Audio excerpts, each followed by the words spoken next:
Andy. Hello, Mike. Happy New Year, motherfucker. Happy New Year to you. Did you get anything good? I got a slap around the face. Was it from Sean Connery? Yes!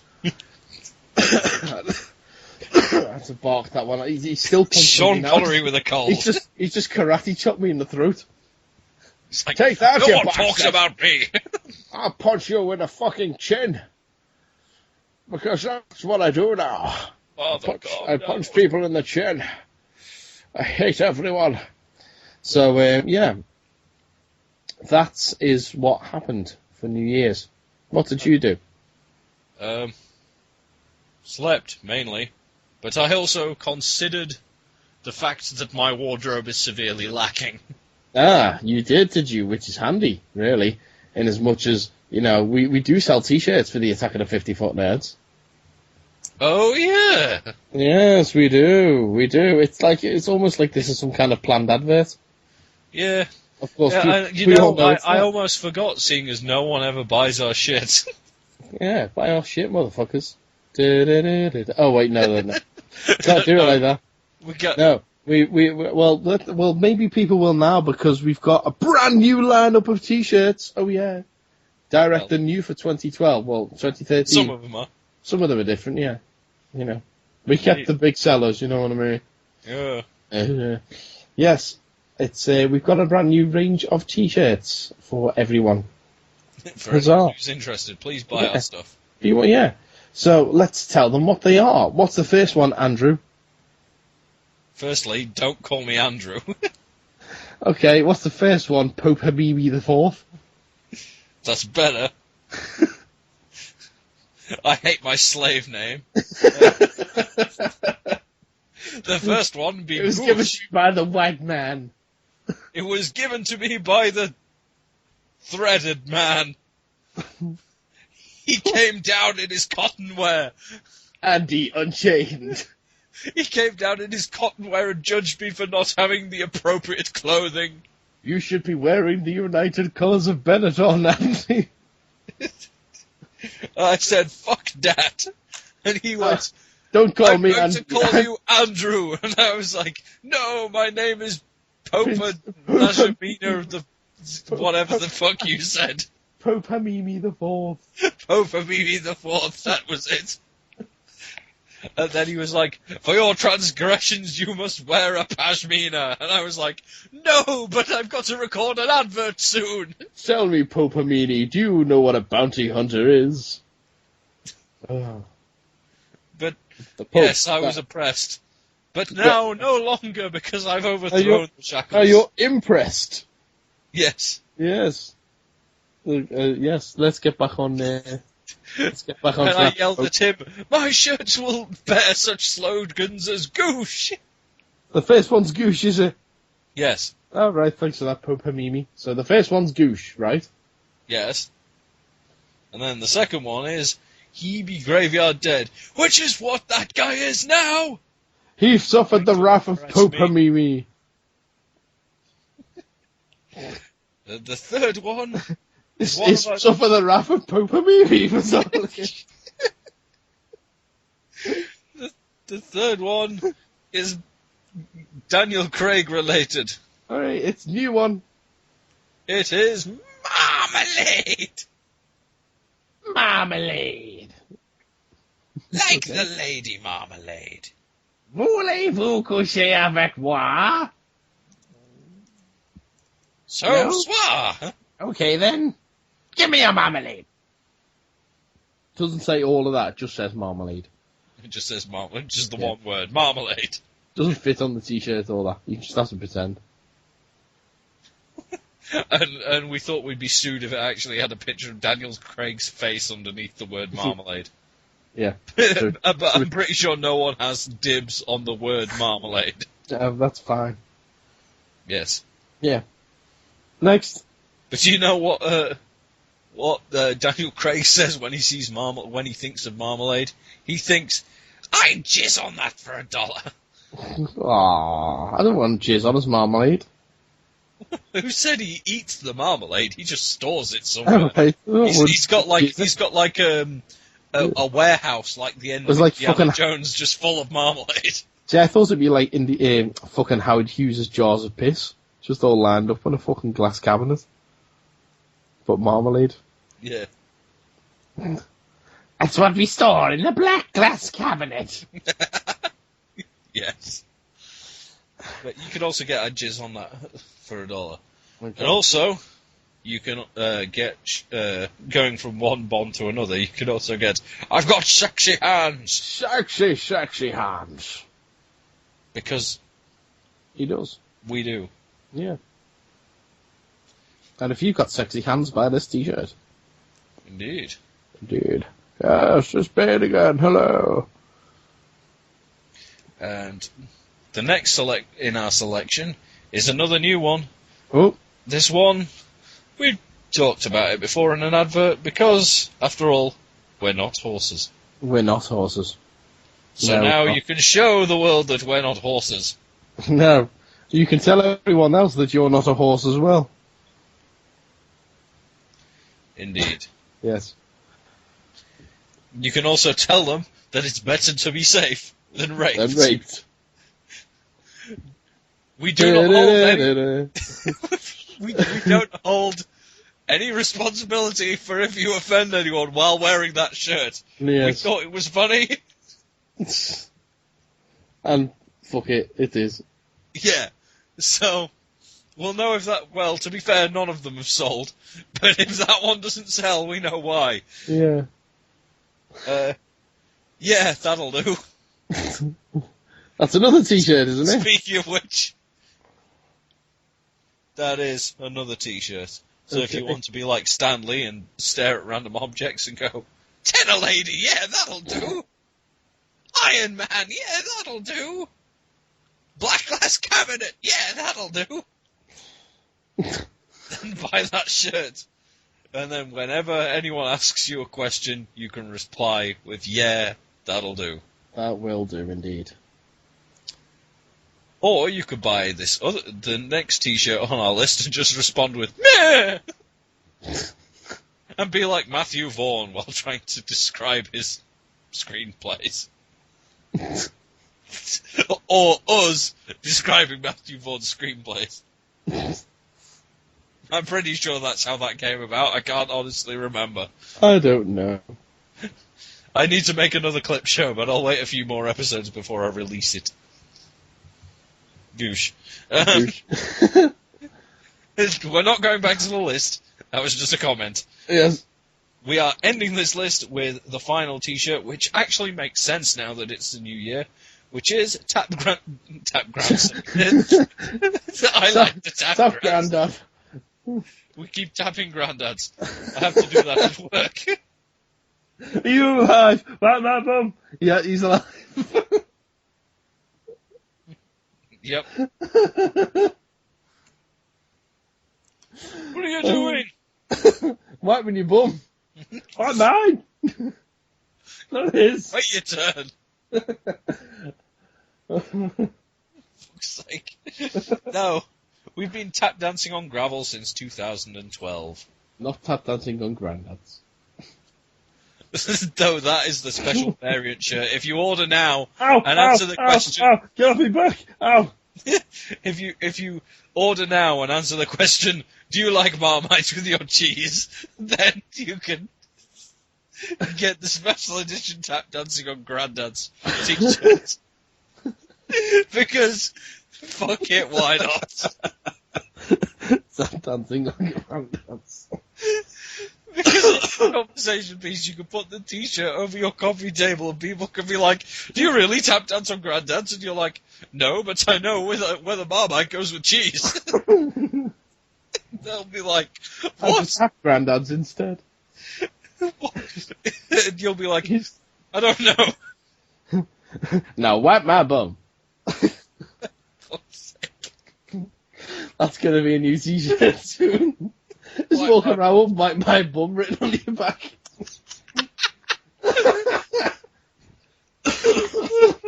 That would be awesome.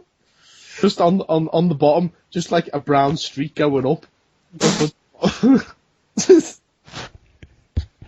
Well, there you go. We're going to release those as a special order on Valentine's Day.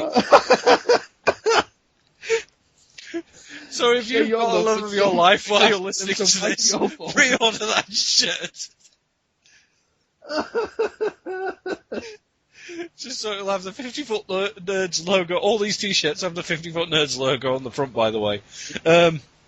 So it'll just have the 50-Foot Nerds logo on the front. On the back, it'll say "Wipe my bum." Oh, if you want a T-shirt, then email us 50footnerds@gmail.com. Let us know who you are, where you are, what size you want, what slogan, and we'll send you the link to the PayPal. Send your monies, and we'll send you your stuff. And you'll also get the Super Secret Sexy Bonus podcast as well. Indeed. So, people who buy shit. So buy shit! Yeah. Are we selling other things as well, or that? Yeah. Okay, just the T-shirts. It can't be asked. Okay. You didn't buy an iPhone case, you bastards. I fucking hate you. They won't fit iPhone 5s. No, they're smaller. So yeah, buy some stuff, and we'll see you soon. Well, in about 2 seconds when the show starts. Bitches! Hello. Hello! Oh. We all here? We are indeed. Oh my god, you sound awful. You know. He actually sounds like he's on the phone. As opposed to on Skype. So the microphone's a bit ropey then? A little bit, yeah. Yeah, hang on. I'll try something else then. Hold on. Okay.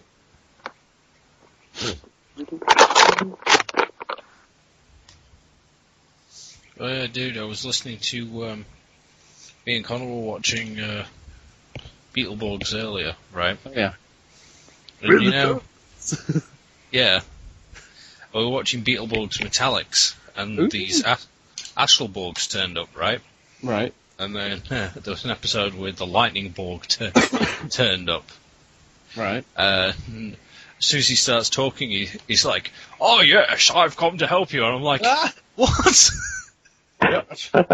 I've got sexy hands for a Beetleborg. Yeah, whatever he was saying, like, this is the day you lose. I kept saying on the TV, because I'm about to give you an open palm slap. Right, is that sounding any better then? No. That's slightly worse, mate. Oh, right, I'll go back to the other one then. Okay. Right.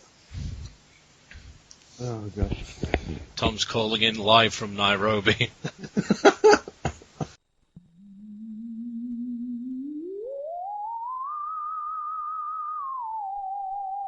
They came like a bolt out of the blue to discuss everything in geekdom. When Andy and Mike get together, it is the attack of the 50-Foot Nerds.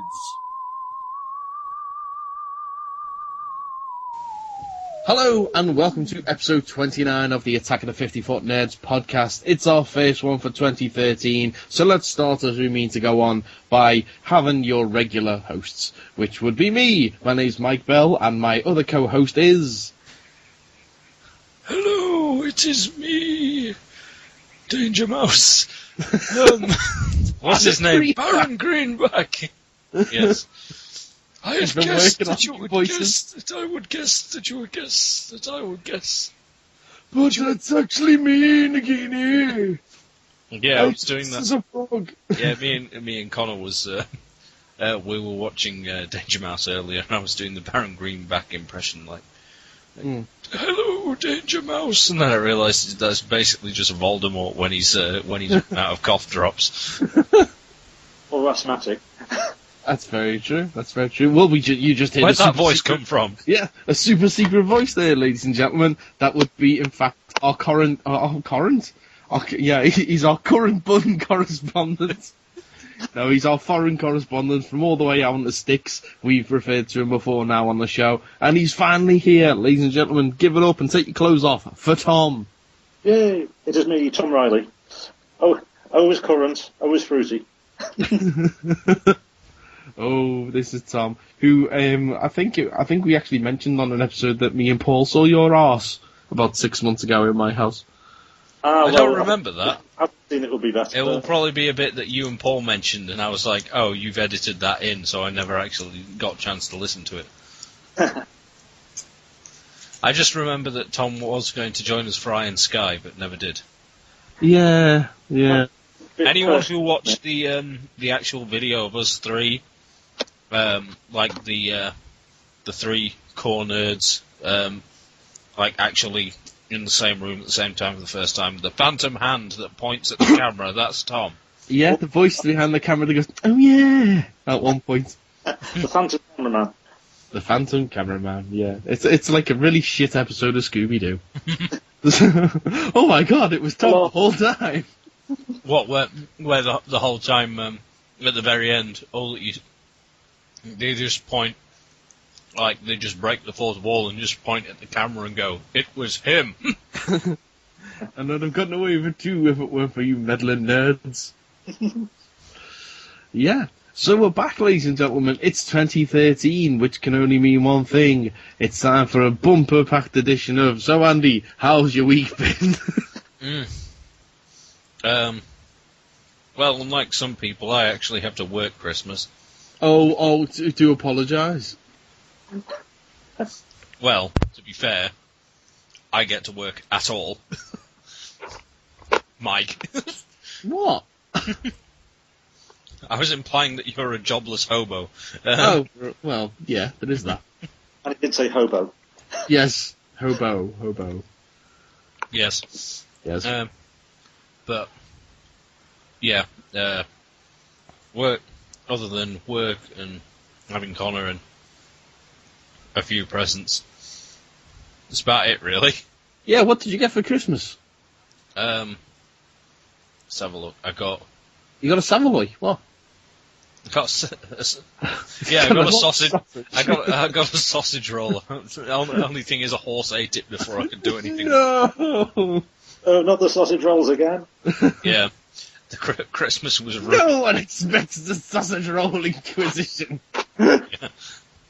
The only problem was that Christmas was then ruined because the horse went on a rampage. Basically. Oh my god, I'm gonna go on a rampage with Andy's house. Wait a minute, you're not a horse. Yeah, I'm a donkey, it's close enough, man.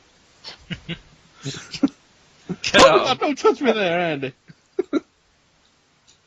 What? I'm just stood at the door going, "Get out of my house, Eddie Murphy." I was going to say Eddie Izzard. Yeah, he's changed his act a little bit, I'll be honest with you. Yeah.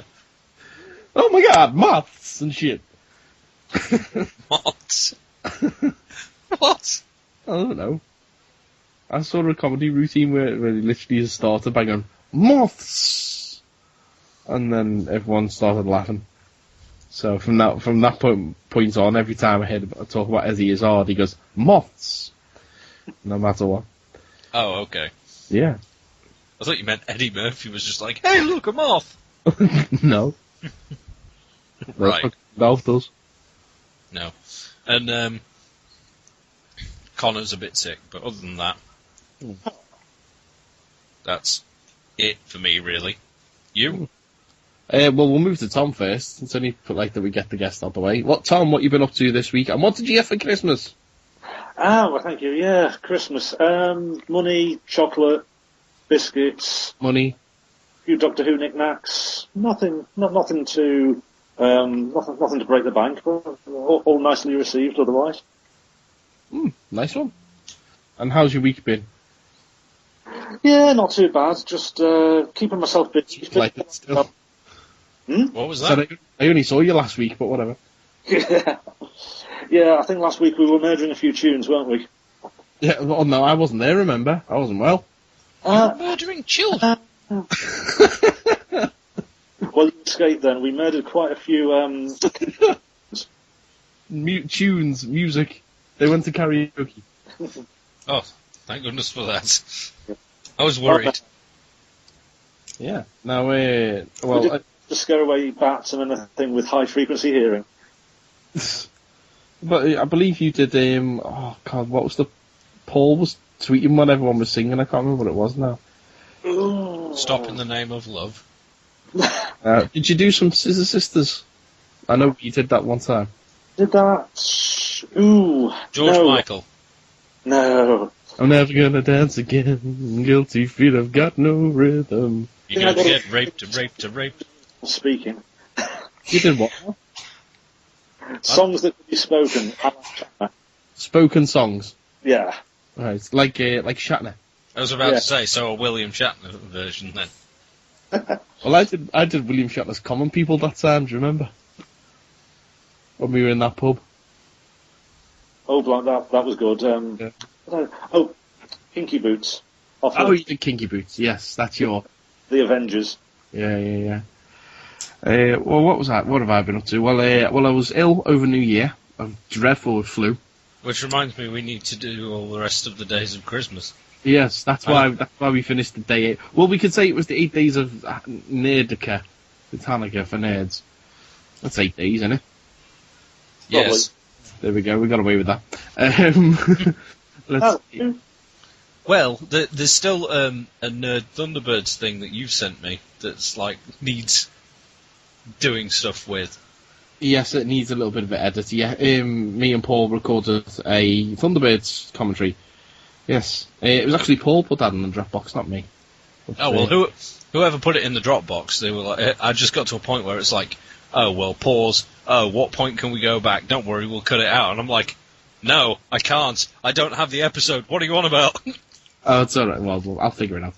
Right. Yeah, so I was bad over New Year. Let's see, what did I get for Christmas? Couple of DVDs, Ross Noble's Nonsensory Overload, Red Dwarf 10, some monies. I've got the Behind the Sofa, the Doctor Who book, got that. And this last week, in fact, just literally, I saw Tom and everyone on Saturday. I was dying, and but I'd already arranged to go away on holiday for a week. So Sunday morning, I had to get up and drive 6.5 hours down to Cornwall. You were not in a good way on the Saturday, were you? Not at all on the Saturday, no. But I did get that medicine you told me about, and I was much better after that. Weed. No. Stops coughs. You what now? The magic potion that stops coughs. Yes. Yeah. Cavonia. Well, no. Did it work? No, yeah, it did actually. It was all right. I'm not really coughing so much now, which is nice. Because that's what it is. No, I've got a really bad gag reflex. So anytime I get a bad cough, I just throw up, no matter what. Okay. Yeah, that really got in the way last Saturday. So, but no, I went down to Cornwall and went to Newquay and went to see a friend of mine. And people may actually remember this friend. I actually mentioned it on episode 8, long ago. So if you go back and listen back to the end of episode 8, you hear me discuss her. I won't say which one she is, but yeah. You said that, not me. So yeah, no, I went to visit her. Yeah, she told me. Yeah, no, I told you. Yeah, but no, I had a really nice. I'll tell you once we finish recording. Oh. Yeah. No. Or I can edit it out. Very good point. Yes. Well, we'll edit here. It's intermission. Rise and stretch time. Time to refresh yourself and visit our snack bar. Got a yen for hot popcorn? Your favorite soft drinks are sparkling cold. The juicy Frank sizzling hot. There's delicious coffee, freshly brewed, and all kinds of ice cream and candy to tempt you. Showtime will be announced loud and clear to get you back to your car in time. So stretch your legs. Come to the snack bar now. Yeah, so and that's why I slapped the marmalade in his face and said, "Fuck you, Daniel Craig." Oh yeah, that also reminds me. If people go to the 50 Foot Nerds YouTube account. Yes. There's a new video up on the 50 Foot Nerds YouTube channel. I'm not even sure how this all came about. All I know is someone drew a picture for Andy of Voldemort eating marmalade. It's Dusty Peterson. He's the guy who most people will know him as the guy who did the artwork for like the Bloodbath albums, Fathomless Mastery, and whatever the EP's called, I've forgotten. Unblessing the Purity. I've got a poster of that. He was the guy who, I think I've told you about him before because I bought a print of his of Unblessing the Purity, and because it was late, he gave me the drawing that he did of the giant mutant cactus destroying a city. Okay. Because I'd talked to him about that before. But occasionally, when he's drunk, he goes on Twitter and says, "Oh, this is your opportunity. Just send me a load of really ridiculous ideas to draw, and I'll draw them for free." Right. So I said, "Oh, you're doing this again?" And then I suggested Daniel Craig stealing a jar of marmalade and Voldemort being chased by a combine harvester. He responded negatively towards Daniel Craig, so he combined the two ideas and had Voldemort stealing marmalade instead. And I thought it was so funny I had to tweet it to you. Yeah, and then what I decided to do is just do a little crude animation based on it. Speaking of animations, that's just recorded just in the microphone on my computer, that and everything. It's literally didn't have me set up. It was just sort of threw together in 2 minutes. Yeah. So, yeah. Speaking of videos, there's one thing you need to work on. Oh yes. I don't yes, know. I do need to get that. No, I need to do some more on that. It will be up soon enough. Secrets, yes, secrets. So yeah. So that's who we are then. Should we do what we do and start the show proper? Yeah. Do we? Hold on. Do we do? Did we give contact details? I can't remember. Oh no, we didn't. I best do that quick, eh? Yeah. It's oh god, I haven't done the show since last year, so I'm a bit rusty. But if people want to get in touch, if people want to get in touch with us, then obviously do so. We're on Twitter at 50footnerds. We're on Facebook, facebook.com/Attack of the 50Foot Nerds, and you can email us anything you want except spam. I'll say that again in English, except spam. And yeah, that's 50footnerds@gmail.com. Oh heck! Do you realise what? Shit's going off. What? Yeah. I've just realised I never watched a Mad Eye movie for this week. Oh, don't worry about it. It's fine. We watched enough shit movies over Christmas. Yeah. Yeah. What the heck is going on? I don't know. I can hear just sirens and shit in the background. I don't know what's kicking off. Someone's phone's going now. It's not mine. Oh, I Mine's heard. No, it's not. Well, it's not mine. I'm. Weird. Yeah. No, I'm not getting any. No, I have been replying to text, but anyway, let's just do a show. Come on, let's go into People News. Shriek in terror. It's time to discuss people in geekdom. Okay, first up is normally we very hateful on the show, but this week we've got a nice little story starting the show off by announcing a pregnancy. Huzzahs! Is it the Queen? No, she's not pregnant. No. Phil has rusted me shut. I'm like a rusty gate. So, no, it's David Tennant has announced that his wife Georgia Moffat was loose. Georgia Moffat is pregnant with their second child. Huzzahs! Then they grow their own multi-doctor. Is she related to Stephen? No, she's not related to Stephen. However, she is related to a certain Peter Moffat, a.k.a. Peter Davison. She's his daughter. Oh yeah, isn't... Yeah, I remember What the fuck's going on in the background? I can just hear little shitty sirens and stuff. It's Connor playing on a game. Alright, okay. Just to explain that. Okay. Yes, Oh, no, I remember us talking about it now, because we were Yeah. saying about how it's weird, because technically, if you take it in Doctor Who canon, the Doctor married his own daughter or something. and now has his own son/grandson/ whatever. Just like they were living in Alabama. Yeah, no, so, well, she's got a child from before they were together. Sorry, I'm just imagining they go for a christening and they're like, quick, play the christening music. What,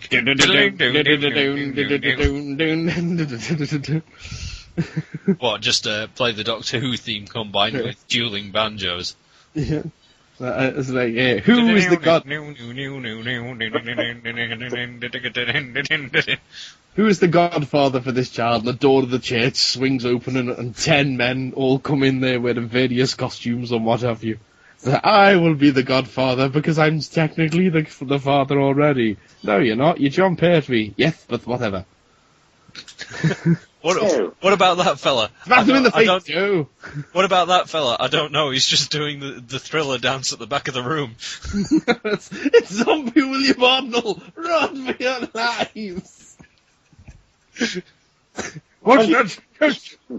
Oh no, it's Chris Benoit with him. Why is Chris Benoit here? He's part of William Hartnell's dance troupe. That reminded me me and Tom have been texting about the Mark Gatiss' BBC 4... Oh, yes, we have, haven't we? Yes, they're doing a drama based on the origins of Doctor Who, how the commissioning and what have you of the series. And we're trying to figure out who could play who in the... no pun intended, in the show. And you had a good idea for Verity Lambert, didn't you? Oh, yeah, Tasman Grieg. So, yeah, thing as for the Verity Lambert. And for Sidney Newman, even though we've been joking about it being Ronnie Corbett, I thought Toby Jones. What do you think? Yeah, well, yeah, with the cravat and the moustache and the glasses. Yeah. And I figured out who would be Hartnell. Oh, go on. Who? David Bradley. Ooh, I'd have to see if he can't play him. He was Solomon in not Solomon. Was it Solomon in the Dinosaurs on a Spaceship? Oh, of course, yeah. Yeah. Oh, yeah. He with a wig. Yeah. He was known as August Filch from Harry Potter as well. Yeah. Oh, yeah, the creepy caretaker guy. Dude with a cat, yeah. Perfect. Oh. Good. I figured you'd like that one. And of course, you want Omar Jalili for What's Hussein? Yeah, for what is Hussein? Yeah. I'd be a bit old for that. Yeah. One of the Asian guys out of EastEnders. Fucking Masood off EastEnders. Got married I with don't the know long who hair. that is. Pretty one. Oh, the gay one. Yeah. Yeah. Yeah, With Mark, him. what's his name? Yeah. Young Waris Hussein. Yeah. Yeah, that could do. Hmm. Ian and Bob. That'll do. Oh God. Let's see. Stanley, are you writing this drama? Yes, I am. Ian, Why does it I have would go MacGyver with, in it? fuck it, let's have Linus Roaches and everything. Batman's dad. Oh, that fella. You just about sneaked that in, I think. Who's the one who plays Nissa in Gavin and Stacey? She could be Barbara. Oh, fucking Who's Jones? Ruth Jones? Yeah, no. No. Speaking of which, have you ever seen the comic in the new DWM? No. Oh, check it out. If you're speaking about Ian and Barbara. But yeah. Who's the MLG of tears? Do you want now? One of the other MLGs has been reduced to tears by it, apparently. No, as Graham was talking about last month's the Christmas strip with young Rory and Amy in it. Yes. Yeah.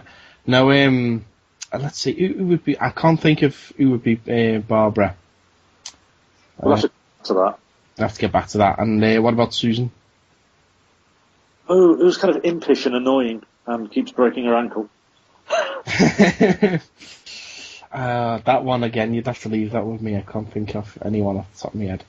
You know, during this, we're just going to shout out random names, completely unconnected to everything. Probably, yeah. Anyway, let's move on with this. Georgia Moffat's already had a child, which David Tennant adopted last year. They had a child themselves in 2011, and they're going to be expecting a new child later this year. If that child is born, oh no, it's too bad. November's more than 9 months away. That would have been awesome if that child was born on November the 23rd. Oh, damn it. Magic. Yeah. It's a Christmas miracle. Kind of. Christmas miracle. So there's that. I'll be disappointed if they don't call him either Tiny Tim or William Hartnell's dance troupe. They could call him Billy after William Hartnell. Is it fluff? Yes, what? Yes. Yes. Let's move on. Or they could call him K9. Let's see next. Someone's got a baby called Hashtag. I think That's K9's a better name than that. Well, let's move on then. Go to a guy that we've covered before on the show. It's crazy young actor Nick Stahl. Oh, this fella. Yeah. What is it about people who play John Connor? They're all fucking nuts. Are they? I'm sorry, but they are. Well, what about the dude from Terminator 2? The kid? Yeah, John Connor from that. I forget his name now. But he went all mad on heroin and stuff. Oh, did he? Yeah. And then Nick Stahl's a fucking mentalist. And then you've got Christian Bale, who went on that crazy rant while they were filming Terminator, didn't he? Where is he? Yeah. So, yeah. So, but Nick Stahl, we covered him last year about how he went missing and whatever, went to rehab and what have you. He was arrested recently on well, all the news that we're going to be covering in this episode is everything from the last month, the highlights of the last month. Okay, so he was arrested in December for committing a quote lewd act upon himself in a pawn shop. That's not a porn as in sell things. That's porn as in PORN. And not chess either. No. Yes. So. Yes, undercover LAPD officers conducted a routine check on the adult shop and found him in a private booth where he was arrested for touching himself. I think we're allowed to do that in pawn shops. No. No. You're not allowed to do that anywhere in public. And that's what the judge told you. I've seen porn that argues otherwise. Yes, that's porn though. That's not real life. I suppose. Yeah. So there we go. Poor old Nick Stahl. Who's next? Right. Some good news if you like the Oscars and you like James Bond.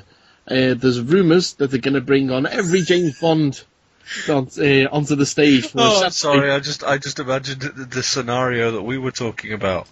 Oh, bloody Sean Connery and Roger Moore are going to turn up with their new adopted son Bane. Daniel Craig will steal all the condiments, and then that's it. Yeah. Unfortunately, Pierce Brosnan, George Lazenby, and Timothy Dalton can't be with us tonight, so we've just got Daniel Craig, Roger Moore, and Sean Connery. Oh yes, you fucking bastards! Let's talk about James Bond. Well, I don't think it doesn't feel like it's been 50 years since we did James Bond. I want your marmalade! Then Pierce Brosnan finally turns up. He's like, I'm sorry, I didn't know where to park the midget army. Hello, everyone. It's me, Pierce Brosnan. Yes, I didn't know where I was going. I've just been beaten up by Mrs. Doubtfire. Harry! Why do you sound like Voldemort? We've covered this before. Because I've been stealing your marmalade from under your nose, bitch!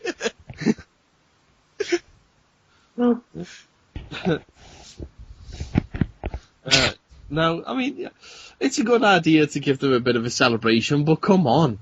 They want that's why Connery ain't on any of the special features from the Bond box sets or anything. It's like, I don't give a fuck about James Bond. I fucking hate you all. I'm gonna slap you in the face with an open palm slap. With an open palm. Open farm.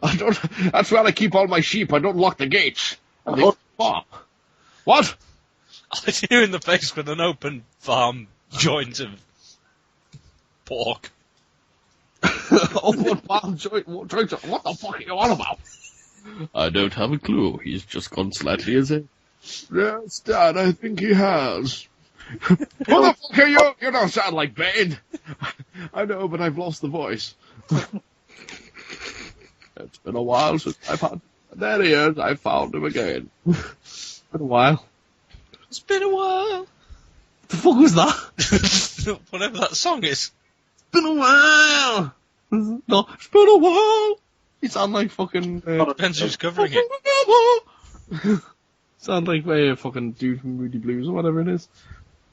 Oh. There. Sean Connery go to Wimbledon. Left, right. Why are they just smacking the fucking ball against each other? At least the fucking Williams sisters are here. Listen to them. Yeah, see. They're at least they give it a bit of a go at it. Using the rackets for an open-faced slap of the ball back at each other. Fucking mixed doubles. Fucking women should be seen and not heard. Shut the fuck up. Fucking Roger Federer and shit. Oh, I missed this. It's been a while. I know. What was that one? That sounded like all of a sudden. Roger was a girlfriend, was hot like me. No, is that your Nicole Scherzinger? It's all boosh. You what now? It's all gone a bit mighty boosh. It always goes a bit mighty boosh here. What does that even mean? I don't know. You decide. Monkey you. Alright, Dave, how's your Paula? She's alright, how's your Paula? No, I was going to say that what you were talking about, it sounded like all of a sudden Clarice Starling turned up singing. Like, just all these James Bonds on stage having an argument, and Clarice Starling jumps out the wing and starts singing It's Been a While. My name is Clarice Starling. It's been a while. I don't know what you're talking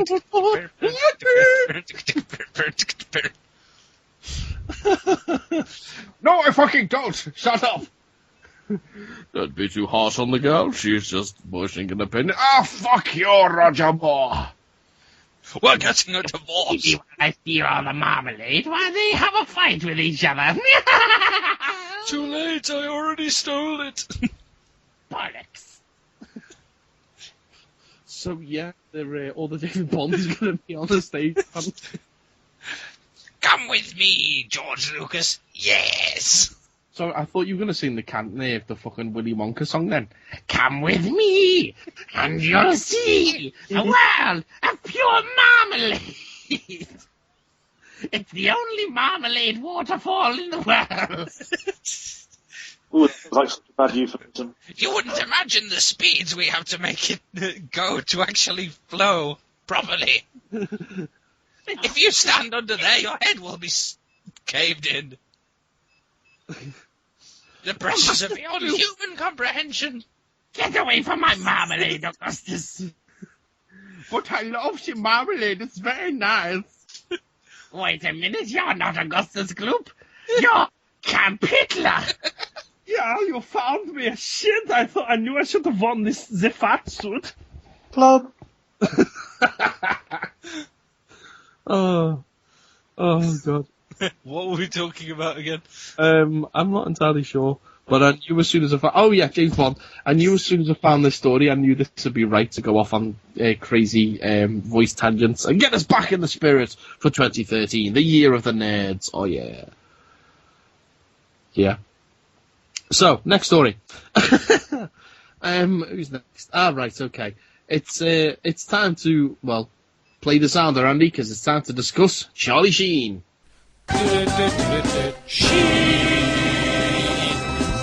Yes, ladies and gentlemen, what would a 50-Foot Nerds episode be without Charlie Sheen? He's, let's see, what have we had over the Christmas period? We had the portion where he went up on stage and called people faggots and got in trouble for that. And he claims he was misquoted and he actually called them maggots. But come on, Charlie, you're a mental. Let's see, what else? He offered Angus Jones from 2.5 Men, he offered him a show on anger management and said the poor kid's just misguided. Which, by the way, this is the same Angus Jones who has decided he's now going to stay with the programme that he slagged off so much and went, don't watch it because it's a bad influence. No, he's staying on for the next season and pocketing the cash, you know what I mean? And no, the story we're going to be talking about this week with Charlie Sheen is the jammy bastard has only gone and moved in with a porn star. Huh. Only in Hollywood, eh? Exactly, only in Hollywood. He's moved in. No, if DeMonica moved over here, I'm pretty sure that would make a great sitcom if she moved into a house with us two. Oh God, anyone moving into a house with us two would be strange. Oh yeah, they'd instantly regret it. It'd be like it would be like it would be sat.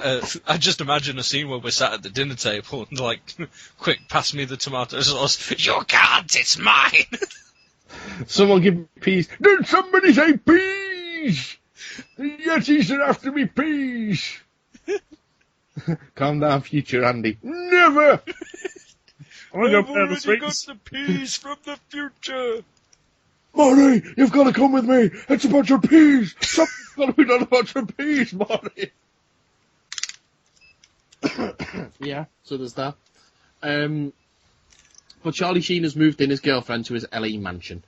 Apparently, they've only been dating a little while. But, I mean, look at the photo of her there. She's not the best looking girl in the world. But hey, you know what I mean? She wants to take her clothes off and fuck on camera, then that's fair enough. This girl, Georgia Jones, has shot more than 30 films with titles such as Trapped and Tied, Kittens vs. Cougars, and Cuties in Captivity. That second one sounds like crush porn. No, Kittens vs. Cougars, I'm assuming, is young women and older women. Not old women, older women. That would be a bit more acceptable. Yeah, and you know, I might check that video out just to see, you know. You would. Yeah, why not? I have to apologise that it appears to have been a small Robin has invaded the recording. No, it was the Millennium Falcon beeping at me. Oh, as it does in a movie. I forgot about that. Yeah. Well, apparently. Well, next up, let's talk about some people. It seems like everyone wanted to die at the end of the year, so let's talk about some people who be graveyard dead. My son is dead. My son is graveyard dead. Graveyard dead. Graveyard dead. Okay, first up, I'm going to talk about David Ellis, who is a name that may not immediately spring to mind, but this is the guy who directed Snakes on a Motherfucking Plane. Oh, that was on the other night. It was on telly the other day, wasn't it? He's on fucking telly. Like, sick and tired of these motherfucking snakes on this motherfucking plane. Motherfucking David Ellis. Motherfucking get these motherfucking snakes off this motherfucking plane. I'm gonna have to get this motherfucker, like, from Kingdom motherfucking Kale to land this motherfucking plane with all these motherfucking snakes on it. Motherfucker. No, excuse me while I try to break into the George Lucas's set. If you've never seen that film before, then congratulations, you now don't need to. I saw that in the cinema. So did I. Jesus. Wish I hadn't now. But, I mean, David Ellis is... this guy had a hell of a career behind him. He didn't really get into directing until late on, but he was a stuntman and a second unit. He did a lot of second unit work, did a lot of stunts on a hell of a lot of movies, actually. He was in charge of action sequences on The Matrix and Matrix Revolutions, Harry Potter films, all kinds. But he'll be best known for, as I say, directing Snakes on a Plane. He also directed Final Destination 2, which has got one of the greatest car crash sequences ever filmed, in my opinion. And he also came on to direct Final Destination 4 as well, which is really where they should have left it, because Final Destination 5 is a bit cack. I was never keen on any of them, to be fair. Oh, I like some of them. Well, Final Destination 2... Franchise, don't they? You what now? They always have to over-egg a franchise. Oh, of course, which is why we've just had the new the new Texas Chainsaw movie. Which Saw. Saw, that's gone now, thank God. But, I mean, don't get me wrong, I enjoyed the Saw movies, but yeah, they killed the fucking main character after the third one, yet he still kept going for another four. It was like the fourth one basically evolved around him talking to them from beyond the grave. I've recorded a lot of cassette tapes just in case such a situation arises where you'll be able to listen to it. So, yeah. Congrats to you for finding this. Go and kill people, I guess. No. Yeah. So there was that. This is my official Easter egg. No word on how David Ellis actually died as yet, but yeah, it seems he was if it was a snake, that would be hilarious. Well, there you go. Yeah, he actually directed Shark Night 3D, which came out last year. Yeah. So there's that. Next up, and this is a death that really hit the geek community hard. Jerry Anderson passed away. Yeah, I mean, if you know nerddom, geekdom, whatever, you know Jerry Anderson. This is the guy who brought a supercar, Fireball XL5, Stingray, Thunderbirds, Captain Scarlet, Joe 90, UFO, Space 1999, Terrorhawks, Space Precinct, and the new Captain Scarlet from a few years ago. So, I mean... New Captain Scarlet? Yeah, it was a CGI one. Wasn't very good. I didn't realise I always knew Jerry Anderson from the puppet stuff. I never knew him from anything else. I didn't realise he'd done so much.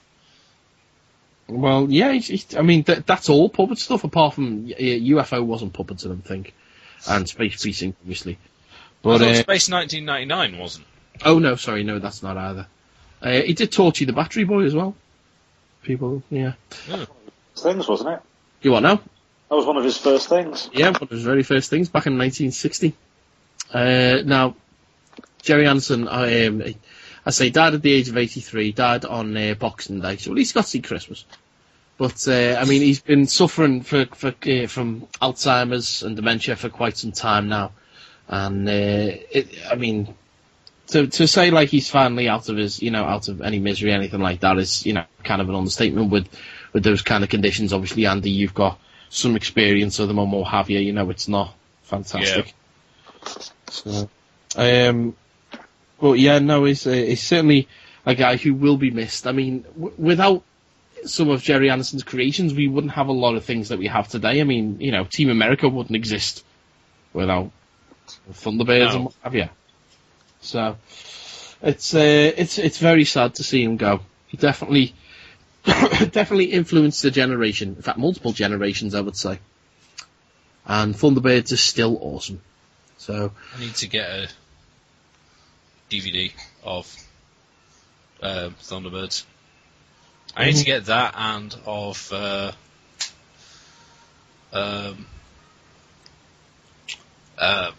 Danger Mouse as well. Oh, Danger Mouse. Cosgrove Hall, man. I don't think I ever saw that. No, Cosgrove Hall is the company that made Danger Mouse and... Oh, sorry. Yeah. I remember watching an episode of Danger Mouse the other day with Connor and realising that they used music from Monty Python. Oh, really? Yeah, they used some music from Holy Grail. Oh, cool. Well, our final Graveyard Dead this week, well, it's not quite Graveyard Dead, to be honest with you. My son is dead. Megan Fox was the victim of a death hoax. She was the first celebrity to be falsely reported as dead in 2013. So I figured it was nice to bring up. Also the fact that she's Megan Fox, So let's face it. I mean, how can you tell if something so wooden is alive or dead? She was actually animated by Jerry Anderson's Super Mario Nation. That wouldn't have surprised me. Yeah. He was a stunt double in Terrorhawks. Yeah. That's what it is. Yeah. So, yeah, there we go. Apparently, R.I.P. Megan Fox was a trending topic on Twitter on January the 1st. Dozy cow. I'm not calling her Dozy because she was a victim of a death hoax. I'm just calling her Dozy because she fucking is. Yep. So, yeah. So Megan Fox is alive. Panic over, people. Panic over. Which, when we get round to doing Transformers 2 commentary, I'm sure we'll be making some jokes at Megan Fox's expense there. Probably. Sorry, more jokes at Megan Fox's expense there. Yeah. Yes. Yeah. So, that's the last of our Graveyard Deads. Let's move on and talk about movie news. Thrills and chills abound in movie news. Okay, and our first story in film news this week is we've been given a release date for Jurassic Park 4, which will be shot in 3D. And that will be coming out, clear a space in your diaries, people, for June the 13th, 2014. Huh. So, yeah, Universal confirmed the date, and Steven Spielberg will be producing. However, it's not confirmed as to whether he'll be directing. I wouldn't think so. And as I say, the film will be shot in 3D. So that'll be fun. Come out just around my birthday. Bear in mind now, they've been trying to do Jurassic Park 4 for years, and we talked about it a little while ago, about the idea of them doing, like, genetically engineered dinosaurs, like the crossbreeding like them, they are anyway, guns on them and shit. Well, I mean, crossbreeding them with, to different species, like a Tyrannosaurus with the Triceratops and all that nonsense, and mounting guns on them and shit, and making commando team, all these kind of weird, shitty ideas they've had over the years. Well, it looks like they're going to pick a shitty idea soon, because we're definitely getting Jurassic Park 4. So, yeah. I mean, don't get me wrong, Jurassic Park 1 still looks fucking amazing these days, but apparently they want to reinvigorate the franchise. So I say, bring back Jeff Goldblum. Yeah, why not? Why not? Saw one of the more recent ones at the cinema last... Oh, God, it was years back now, wasn't it? And they haven't done one for years.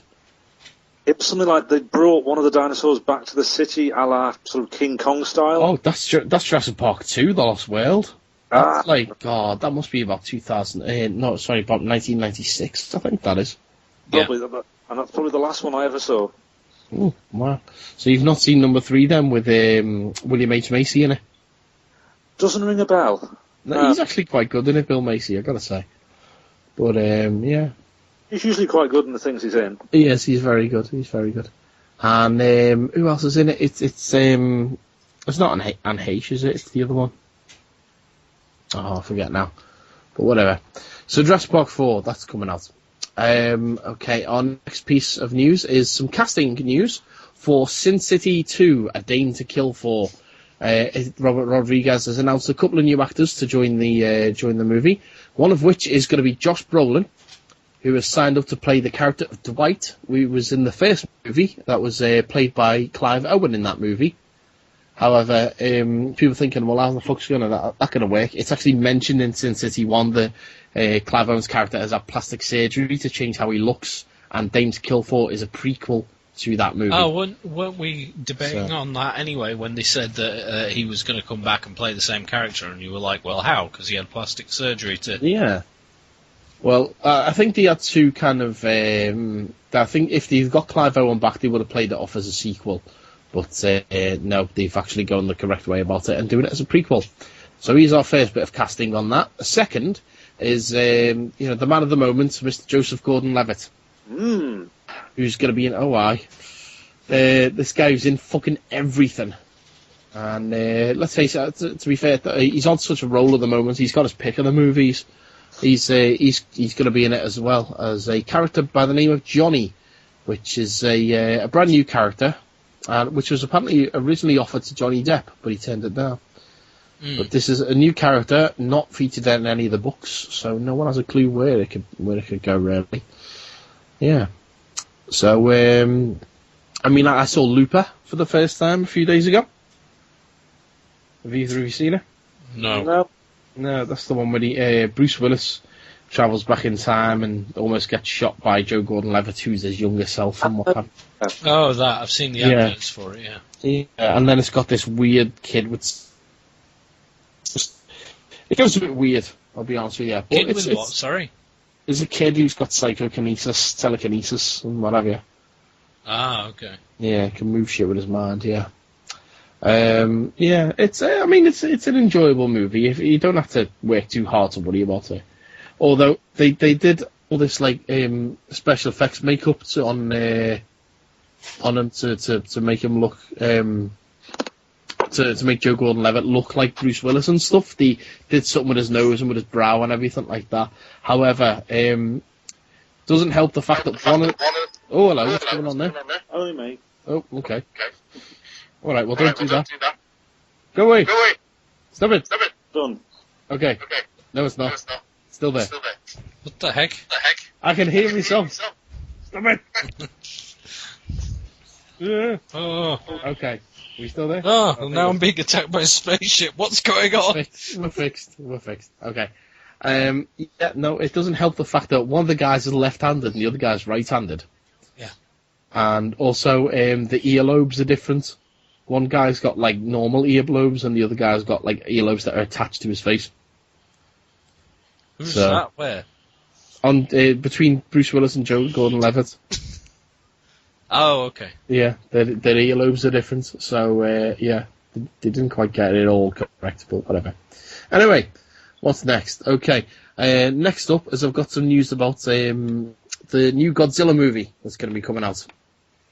It's been announced that even though they've been having some problems with the production, in as much as a couple of producers have come and gone, and some of them don't want to go, even though they're on the studio trying to boot them off, and it's all kinds of up in the air at the moment. We've had some good news, in as much as Frank Darabont is going to be writing the bastard thing. Awesome news! Frank Darabont is the king. Him off of Walking Dead.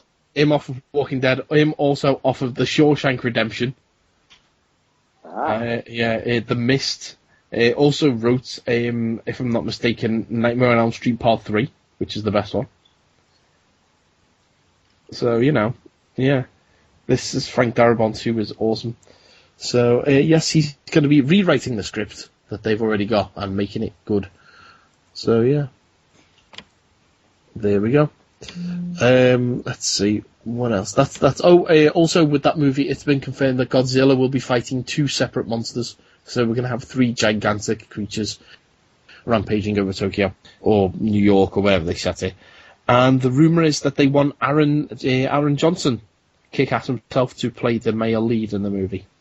Huh. As long as it's not that huge butterfly thing. Mothra! Nothing wrong with Mothra. Mothra's pretty cool. The one I saw looked like something out of the Web Planet. Well, maybe a little, but, that's back in the day when, Toho had to deal with man in suit and puppets and shit like that. With CGI and everything, we can do some good stuff now. Or it'll end up looking like a Cloverfield. Cloverfield was brilliant. I've got nothing against Cloverfield. It was one of my favourite movies of that year. Yeah, it was pretty cool. I just thought that the monsters were a bit like... Then again, I think it was probably one of those things where you get put... I got put off slightly by the thing that we were trying to figure out solutions for when we were randomly talking about movies and stuff.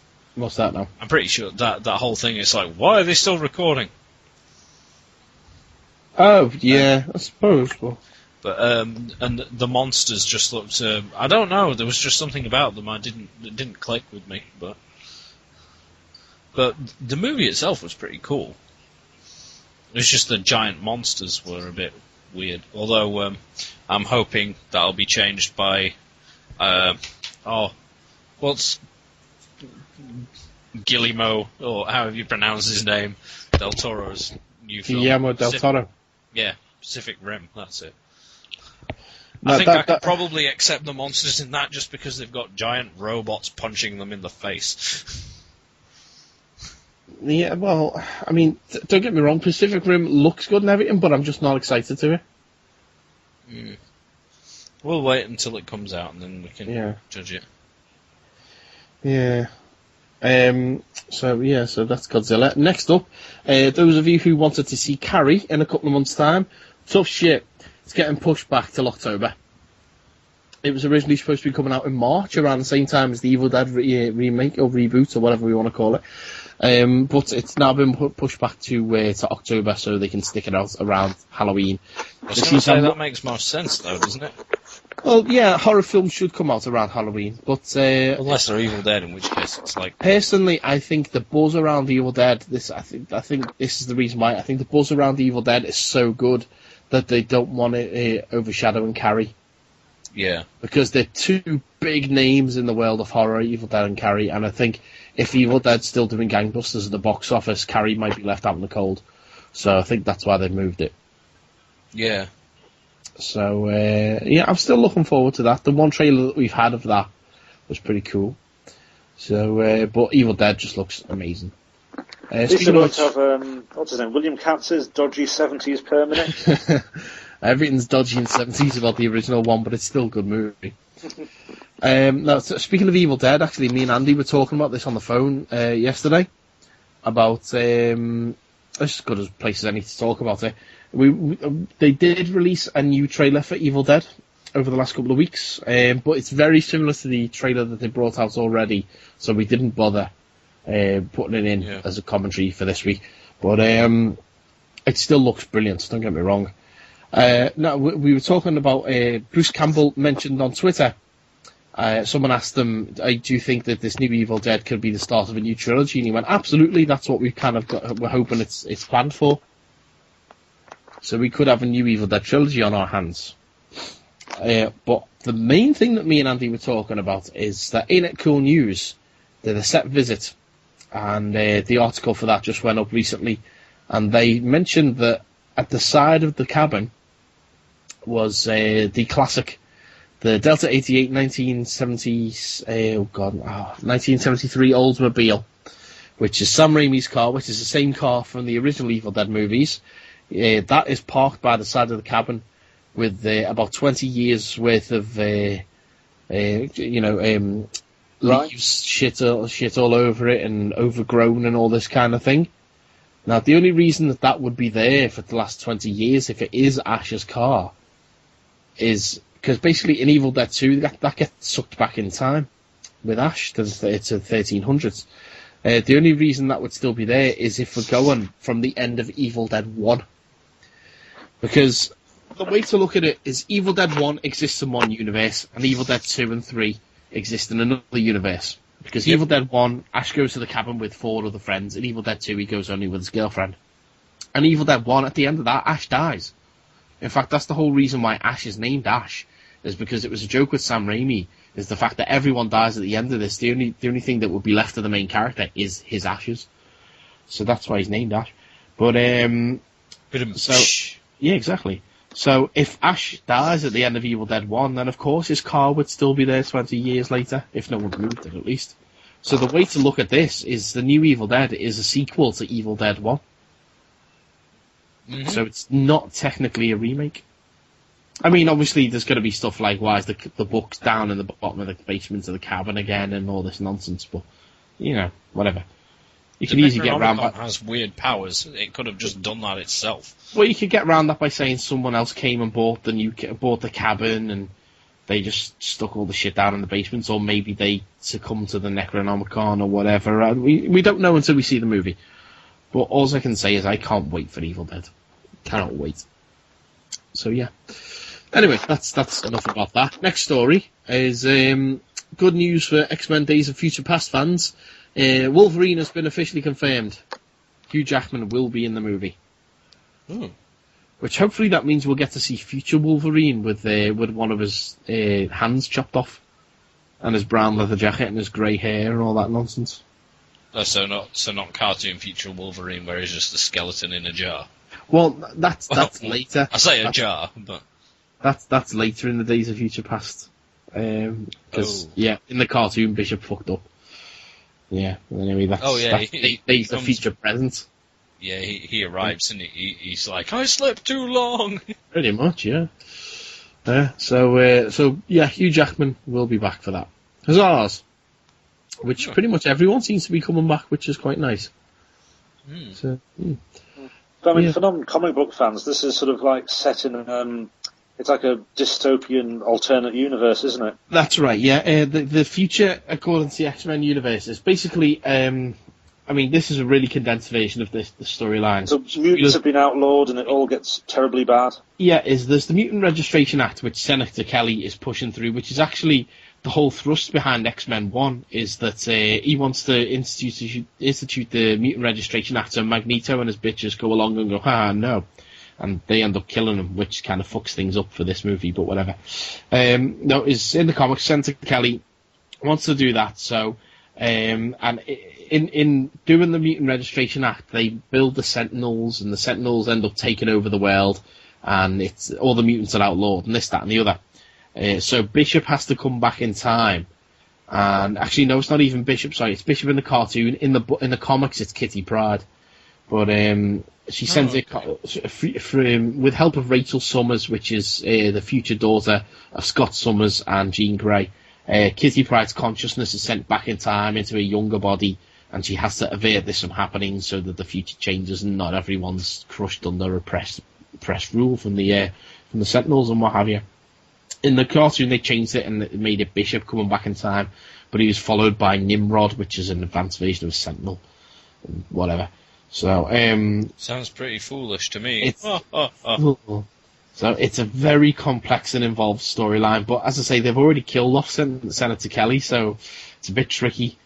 But I'm sure they'll figure it all out. And there was like a traitor within the X-Men. This is in the cartoon at least. And Gambit was going to be the traitor, but it turns out it was actually Mystique. Was in Gambit's form, and she's the one who killed Senator Kelly, and all this nonsense.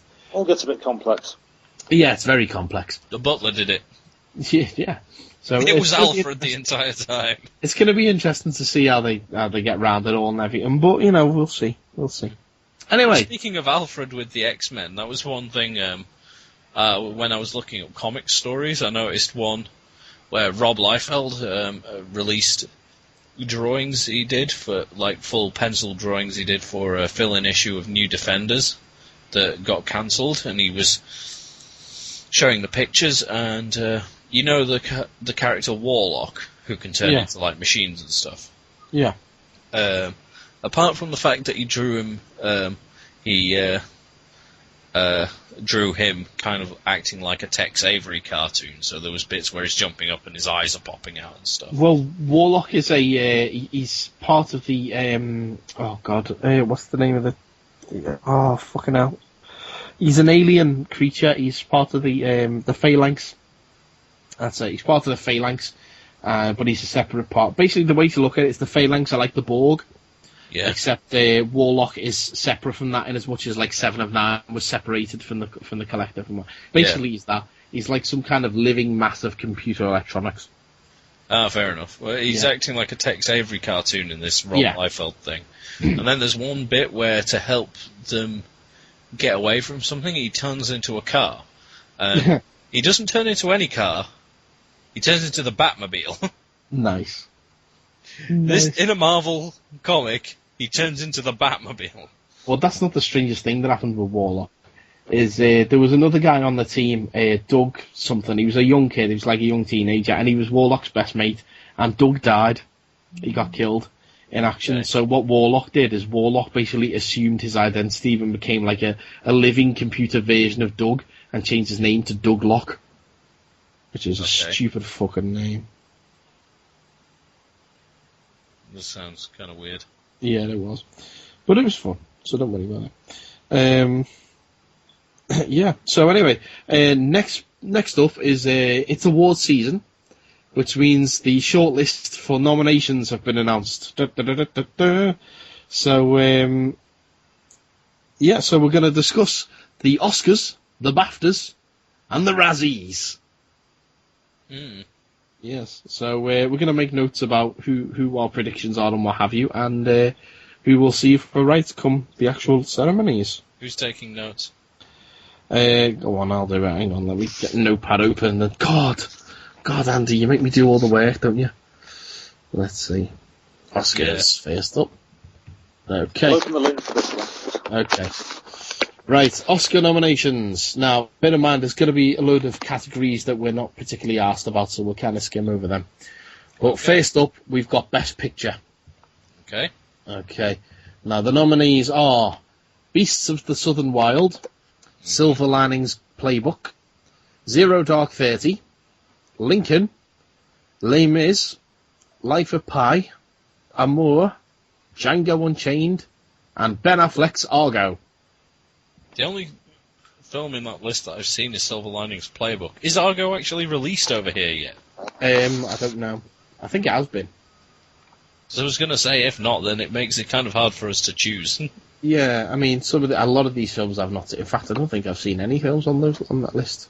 I've got Lincoln's out over here, yeah. No, it's not out over here yet. I don't think. That's probably because we were like, it's about Abraham Lincoln. Who cares? Yeah, exactly. I don't think anyone in England's asked about that movie. I think Les Miserables only opened up yesterday.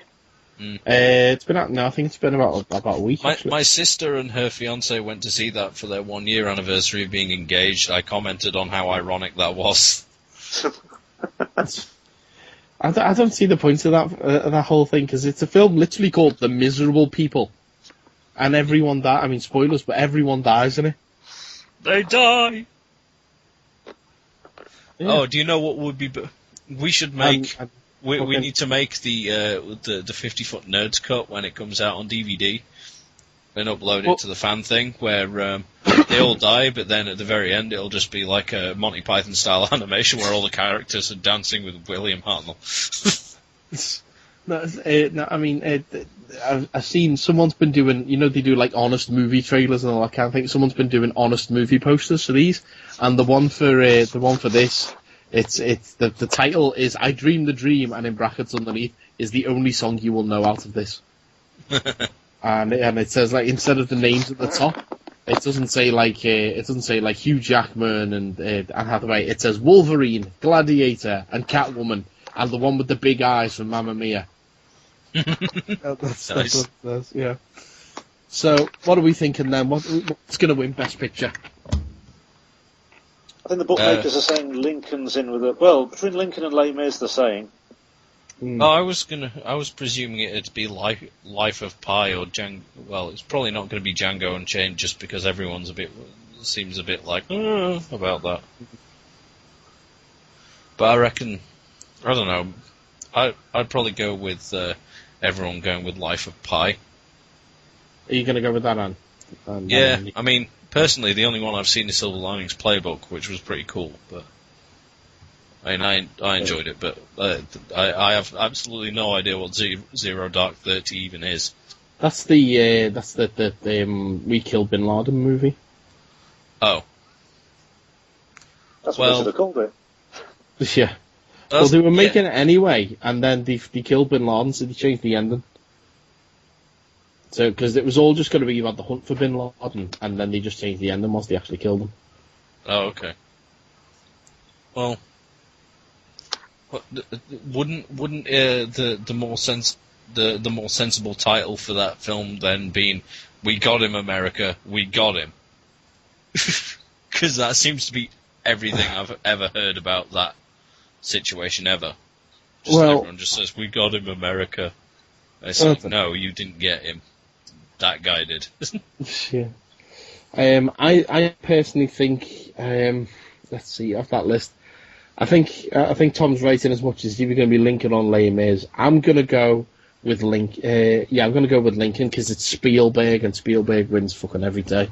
So. Oh yeah, exactly. Okay, so I'm going to go with Lincoln. What about you, Tom?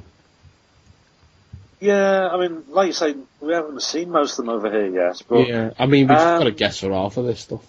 Yeah, the Academy always tends to go towards Spielberg, so Lincoln will probably get a fair handful anyway. So is that going to be your pick? That'll be my pick. I'll put my money on that one. Okay. Next up, we've got Best Director. Okay, and the nominees are... Spielberg, I guess. Well, he's on there, yeah. We've got David Russell for Silver Linings Playbook. We've got Ang Lee for Life of Pi. We've got Spielberg for Lincoln. We've got Michael Haneke for Amour. And we've got Ben Zeitlin for Beasts of the Southern Wild. Personally, I think Best Picture and Best Director should be the same bloody thing. Or whatever. Yeah. They usually do go together, but it varies, doesn't it? Yeah, I don't see how you can have 9 nominees for Best Picture and only 5 for fucking Best Director. Doesn't make any sense. Well, isn't that what Kevin Smith's been saying for ages? Well, I've been saying it myself, mate, so, yeah. Doesn't make much sense. I mean... it's weird, because even though I don't think Life of Pi will win Best Picture, I've got a feeling that Ang Lee may win for Best Director. Yeah, maybe. That's what I was thinking. Yeah. I think that's going to be my pick. I think that's going to be my pick, Life of Pi. Yeah, I'll go with Ang Lee as well, I think. Okay, right. Yeah, that'll do. Are you going to choose that as well? Yeah, why not? Okay. Well, seeing as we're all picking the same bloody thing, I'm going to change mine and say Spielberg. Me too, then. No, fuck off. No. No, just for variety's sake, I'm going to change it to... Okay, right. Best Actor. Now, this is an interesting one. You've got Daniel Day-Lewis for Lincoln. You've got Denzel for Flight. You've got Hugh Jackman for Les Mis. You've got Bradley Cooper, which is not something I ever thought I'd say, for Silver Linings Playbook. And you've got Joaquin Phoenix for The Master. Is that a Doctor Who spin-off? No, that's the it's not really about Scientology movie. Oh, okay. Yeah. Yeah, it's not a weirdo with a goatee beard and a sort of Nehru jacket. Well, it pretty much is, to be honest with you. Yeah. But Same difference. I didn't say that, you did. Yeah. Now, If Andy, we find out that Tom's missing in 2 weeks, we know why. Yeah. You've seen Silver Linings Playbook, Andy. Do you really think that Bradley Cooper is award-worthy in that role? He does a halfway decent job of it, but I mean, I've not seen any of the others, but so I couldn't really judge unless I saw at least one of the others. But he's good. I wouldn't say he's like the best actor of everything ever for this year. But then again, you know what? You remember the start of this, how this podcast worked. Did you see this movie? No. Why? Well, exactly. Yeah, that's your thing. But at least you've seen one of these movies on this list. Yeah. But yeah, I liked him in that film. So are you going to pick him? Yeah. Okay. Personally, I think this is Daniel Day-Lewis's to throw away, because, let's face it, he's an awesome actor, and he wins for everything, so... And usually it does go to someone in heavy makeup, and he's getting the wig and makeup vote this year, isn't he? Yeah, pretty much. Is he going to be your pick as well, then, is he? Yeah, you can see where it's going. And anyone who sort of drastically alters their appearance for the role usually gets it. Well, Hugh Jackman did that for Les Mis. He lost a load of weight and all that kind of stuff. Can you screw up or screw down? He's screwed one way anyway. Yeah, he's screwed, yeah. A new verb. So, well, what's your pick then? Who's your pick? Yeah, it'll go. Yeah, didn't Daniel Day-Lewis win for? Was it My Left Foot? Yes, he did. God, he's got a long career. That's decades back, isn't That's it? in the 80s, that is, yeah. Yeah. No, I think the Academy likes him. So you're going to go with Daniel Day? Yeah. Okay. He's won for his foot, he'll now win for a wig. Didn't he win for Gangs of New York as well, or am I making that up? Was he in that with DiCaprio? Yeah. I'm sorry, I just heard wigs and presumed you were talking about Nicki Minaj. No. No, it's no. I don't know what it is about Nicki Minaj, but she's just weird. Yeah. I don't know. Maybe it's the balloon tits and the green hair or whatever it is. I don't know. She's 50% plastic, isn't she? I'm assuming they're fake. I'm just annoyed because I picked up on the rap critic's annoyance with her just because after he's talked about her in videos, I looked at her older stuff before she was signed, and she used to be a really good rapper. And then as soon as she got signed, she just stopped trying. Most people do. Yeah. It's like after Eminem hit big, he just was shite. Pardon? It's like after Eminem hit big, he just went shit. He's started to get a bit better now. The stuff he did because with he's not on the radar as much, that's why. The stuff he did with Bad Meets Evil was pretty awesome. But, he went through that era where he was just doing weird comedy songs. So.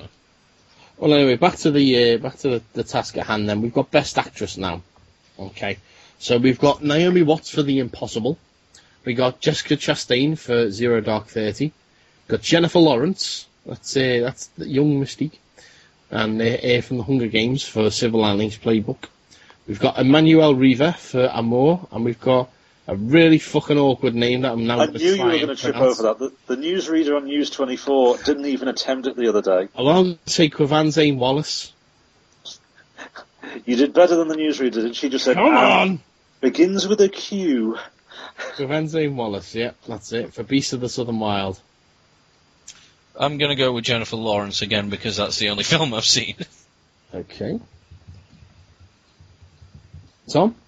Well, it's weird because the distinct lack of Anne Hathaway there. No Les Mis actress in it? She's up for Best Supporting Actress. Ah, right. It'll be the girl with the name, the last one, because they're saying that... because I've got to fucking write this down, and it's the only reason you're choosing that. Just put Quetzalcoatl Wallace. Quetzalcoatl. Oh, yeah, 'cause that's much easier to spell. Yeah, there's been a lot of talk that because it's kind of set in a swamp. That one with that actress with the wheels. She'll do well with teeth in. She'll do well to have wheels. The whole film's set in like an overwatered, swampy place. Well, speaking of overwatered, I'm gonna choose Naomi Watts because that's the film about the Overwatered. What? No, that's the film about the tsunami that they had in wherever it was, yeah, Thailand or wherever it was, yeah. The word I was looking for was marshland. That's it. Yeah, that's the one. Yeah. Well, I'm gonna go Naomi Watts because I really like her as an actress, so I think I'd like to see her. So yeah. Yeah. Okay. So best supporting actor next. Okay. So we've got Christoph Waltz for Django Unchained. You got Philip Seymour Hoffman for The Master. You got Robert De Niro for Silver Linings Playbook. You didn't tell me De Niro was in that. Got Alan Arkin for Argo, and you've got Tommy Lee Jones for Lincoln. I think if any of these is the widest open, this is probably it. Could be any of these. I'd probably go with De Niro because he was really good in that film. De Niro's always good. Yeah. That's probably why he was good in that film. What do you reckon, Tom? I think I'll randomly pick Philip Seymour Hoffman, if only because... nice choice. Wasn't he in one of the Mission Impossibles? Yeah, Mission Impossible 3, he was the bad guy in that. He did the Scooby-Doo bit where he sort of ripped off and like, haha, you'll have never guessed it was me. Well, that's what they did at the end of, with John Voight, at the end of Mission Impossible 1. And that. Now, I'll go for him only on the randomness that I've not seen any of the other films. Okay. My other choice would have been Tommy Lee Jones, just because I imagined him turning up with rape sticks.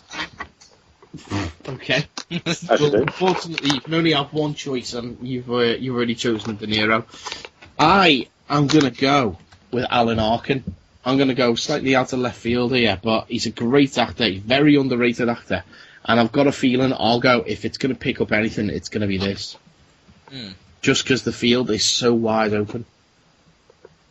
So that's going to be my choice for that. Okay, next we've got Best Supporting Actress. Okay, so next up, so we've got Sally Field for Lincoln, Anne Hathaway for Les Mis, Jackie Weaver for Silver Linings Playbook, Amy Adams for The Master, and Helen Hunt for The Sessions. For this, I'm guessing, I reckon it'll probably be Anne Hathaway.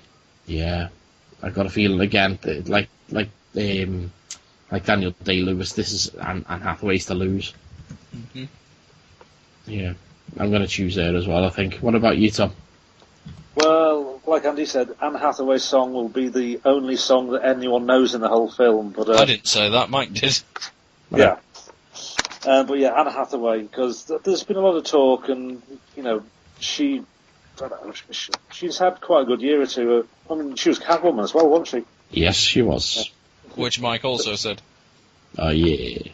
Yeah. So, my money's going on her. Okay. All right. Well, that's all three of us choosing that, so I'm going to change mine. I'm going to change mine to... I'm going to go with Amy Adams. So am I. Fuck off. No, Amy Adams. Why not? Lois Lane deserves some love. Oh, yeah. Yeah. Oh, is that who she is? She's going to be the new Lois Lane, yeah. Right. Yeah. Okay. Adapted screenplay. Okay, so for this we've got Life of Pi, Silver Linings Playbook, Beast of the Southern Wild, Argo, and Lincoln. I'm sensing a theme, I'll be honest with you. I was going to say. Theme. Yeah. I'll go with Silver Linings Playbook again because it's the only one I've seen. Okay. And it was pretty cool. Although someone's description of it being, some of it being like very Dirty Dancing-esque. It wasn't really. It was more like, at the beginning it's sort of One Flew Over the Cuckoo's Nest, and by the end of it it's Strictly Come Dancing. Okay. It's kind of weird. What about you, Tom? Well, only because they've said that it was sort of the most unfilmable novel, it'll probably go for Life of Pi. Really? Yeah, because they said as a book it was unfilmable. So if they've done a good job to actually get it onto the cinema, then that's my bet. I'll give that a bit of a go. Okay. Well, for argument's sake, I'm going to split this down the middle and say Lincoln. I think that's yeah. I think I'm going to choose that. Okay. Right, original screenplay. You've got Flight, Zero Dark 30, Django Unchained, Amour, or Moonrise Kingdom. I reckon Django. You think Django for this one? Yeah. Okay. Just because everyone's going mental for that film. Okay. Like, audience-wise. It's just, I've just seen loads of people being I don't know whether it'll get any better with like, the pick, like, going up against, like, some of the bigger names. Okay. If that made any sense. No, yeah, I understand. Totally, yeah. Tom? Not really sure what to say, really. Not having seen any of them, but I'll go for Django Unchained as well. Why not? For a penny in for a pound. I think this is where Zero Dark 30 is going to pick it up. Just call me crazy. I've just got this because feeling. everyone will be like, yeah, America. No, I've just got a feeling. I don't know why. I've just got a feeling this is going to be where this picks something up. If it's going to pick anything up, again, this is where I just feel like it's going to be. Okay. Next up, we've got Best Animated Feature. This is Wreck-It Ralph, The Pirates, Paranorman, Brave, or Frankenweenie. Wreck-It Ralph. Yeah? You seen it? No, but... I have. Again, yeah, you have. Zoe Yeah, has as well, apparently. It's alright, it's not as good as I thought it'd be. I was going to say, the amount of people who said, oh yeah, this film's brilliant, makes me think that it will be. You seen any of them, Tom? I've seen bits of Pirates, which of course the Americans changed the name, didn't they? Did they? Yeah, that's why it's down as just The Pirates, whereas we had it, The Pirates in an Adventure of Scientists.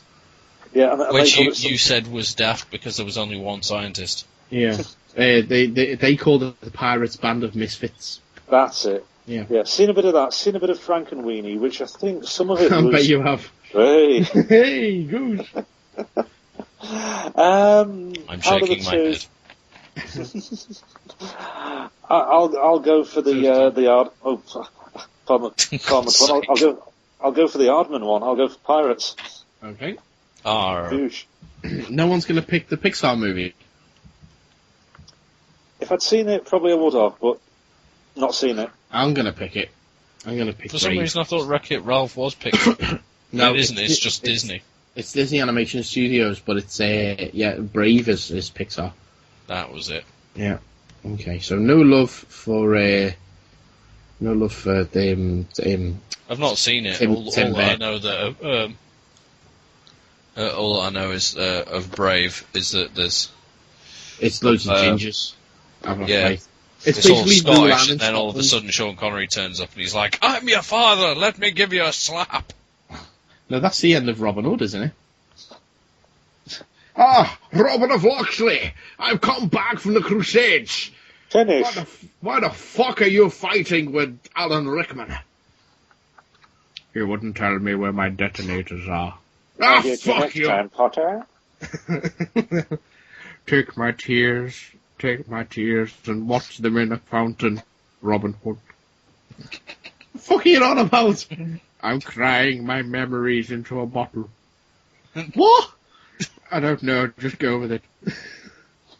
Bikini! That's possibly the worst moment out of any of the Harry Potters, is the fact that I'm crying, look at my salty tears and see your father being a dick to me. At least it was salty tears. Yeah. Bathe in my salty tears, Harry. Wipe them on your own eyes. It's turning into slash fiction. And then Fred and George turned up. It's genuinely what happens. Okay, right. Well, back to the task at hand. Are we asked about best foreign language film? No. No. Okay, so you're voting for there's actually a film called No. You think that's going to win? Yes. What? Yes. Yes, you think it's going to win, or Yes, no is going to win. Or, no. Nine. No. Maybe. You think, what? Oh. A film called No will get 9. Which? Oh, God, I'm so confused. Which? War Witch? There's a movie called War Witch. No? Or War Witch? No. No? No. Moving on, or that's what you're saying. It's like some I've got beyond the point invasion of of caring. choosing first. Oh, God. 7. We'll move on. Shut up. We'll move on. We're not asked about production design. We're not asked about cinematography. Not asked about costume design. Although weirdly, there are 2 movies based on Snow White on that list: Mirror Mirror and Snow White and Thor. Are we asked about documentaries? Probably not. No. I'm not. Let's see. Editing, no. Makeup and hair, no. Original score, not really. Right, original song. We'll go with this. Okay. Original song choices are Before My Time from Chasing Ice, Pi's Lullaby from Life of Pi, Suddenly from Les Mis, because they wrote that one specifically for the movie so that they had something to go for an Oscar for. Everybody Needs a Friend from Ted, or Skyfall from Skyfall. I'm going to go with... You enjoyed that, didn't you? I'm going to go with Skyfall just because I imagine the music video just consisting of Daniel Craig stealing Marmalade. So the video is just the opening sequence to Skyfall. Yeah, but I can just imagine, the James Bond thing coming across and then James Bond shooting into the camera. He doesn't do that at the beginning. No, I mean, like most of the James Bond films have done that. Like, yeah, he only does it at the end of this movie for some reason. We'll have the swirly bit with all the swirly James Bond ladies, but the bit in the background that's swirling is actually Marmalade. that's what I was thinking. It's like around in Marmalade. Yeah, and then it's like that thing that comes across where he holds up the gun. Instead, he just holds up a jar of marmalade, and he's just got a big grin on his face. You can just see Adele scooping it into him off like the sky falls. And then Daniel Craig comes and steals her jar halfway through a verse. My marmalade! Marmalade forever! Yeah. My marmalade! Marmalade! It's a little known fact that Daniel Craig raided the set of Moulin Rouge because of that song, because of their promo song. Did somebody say Lady Marmalade? Yeah. I must lick this lady of the marmalade. You just see him kidnapping women in the background. That's my card. He was like, I'm absinthe, I'm not Marmalade. Because she was the green fairy, you see. Why am I the only one who knows that? Oh no, I knew it too. Alright then, I just got confused when they started singing songs that were about Nazis when they were supposedly in like 1911. Don't be silly. Right, what was your pick for original song then, Tom? Oh, because it's the only one I know, I'm going for Skyfall as well. Right, so we're all 3 of us picking up Sky. I couldn't remember actually giving a choice. You did. You said I'm going to choose Skyfall. Oh yeah, because of the marmalade. Adele sounded like Vic Reeves' pub singer. Yeah. Well, in that case, I'm going to change my choice to Suddenly. Because just because I imagine it being like an audio version of the trailer for Don't. Suddenly. Right. Okay. What else have we got? We got visual effects. Which, speaking of visual effects, I actually, I think I tweeted it. ILM released their, I tweeted it off the show account. ILM released their visual effects reel for the Avengers, and oh my fucking god, it's amazing. It's like a greatest hits of that movie. It's awesome. So if the Avengers doesn't win, I'm going to punch someone in the chin. Let's see. Yeah. Oh, I'm so torn for visual effects now because I've just seen that it has the Avengers, and it also has the... Well, it's got Prometheus in too. We'll go with Hobbit. this. Okay, visual effects. Okay. Okay, so up for this, we've got The Hobbit, An Unexpected Journey, Life of Pi, The Avengers, Prometheus, or Snow White and the Huntsman. Which I have no idea why that's on the list, but whatever. Maybe it's because they've got wolves in it, I don't know. Obviously, I'm going for The Avengers. Seeing as you're going for The Avengers, I'm going for The Hobbit. You're going for The Hobbit? Okay. Have you seen it yet? No. I saw it not so long ago. Is that right, like? I'm going to see it on Saturday, hopefully. Oh, yeah. Okay. You seen The Hobbit, Tom? No. Afraid Go for Prometheus. Bizarrely, because I've seen it, I might do, but no. Well, we saw it together, Prometheus, didn't we?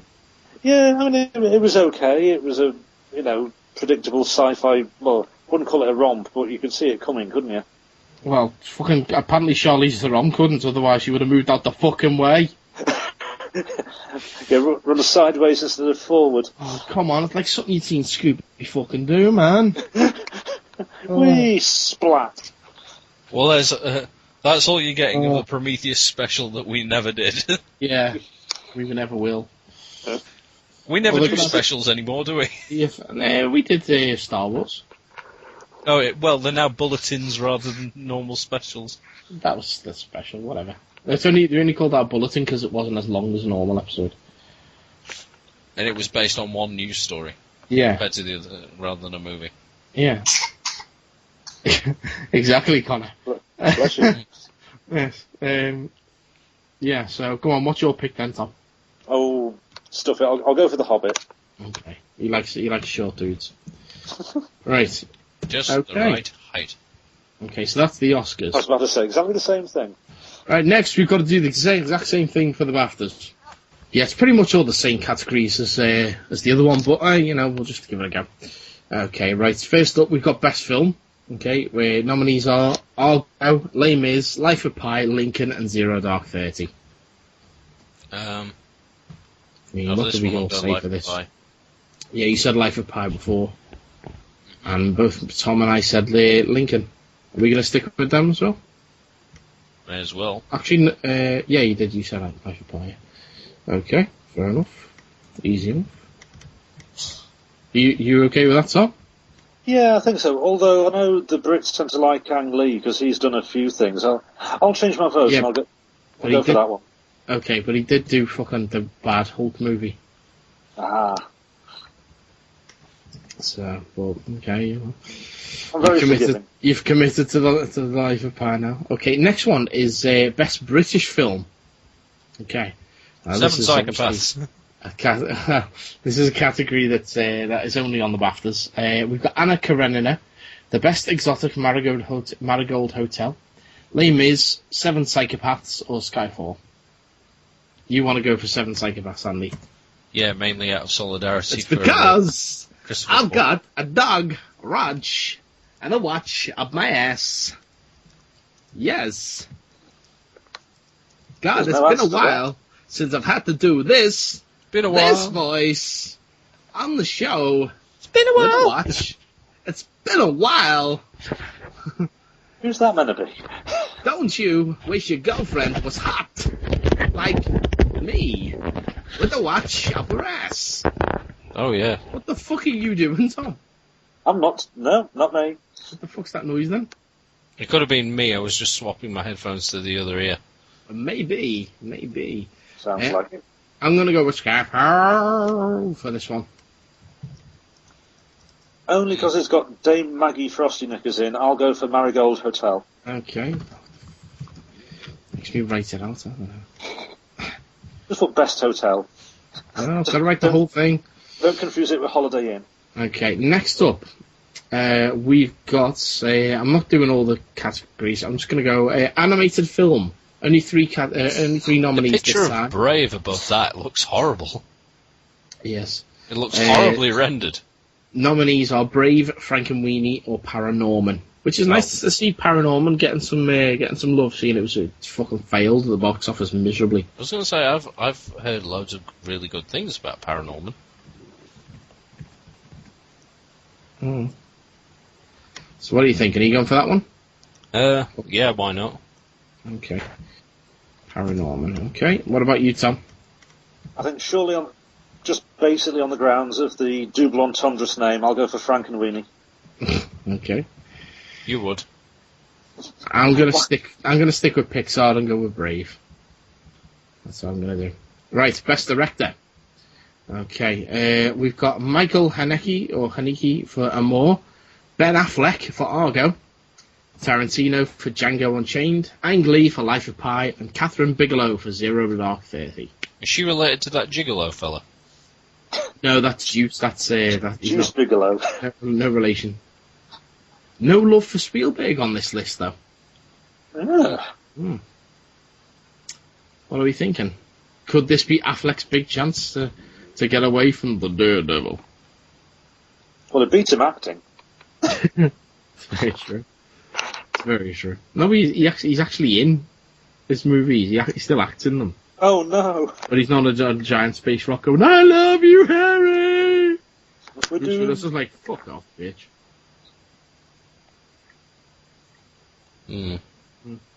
Purely on the fact he came across very well on Graham Norton the other night, I'll go for Tarantino.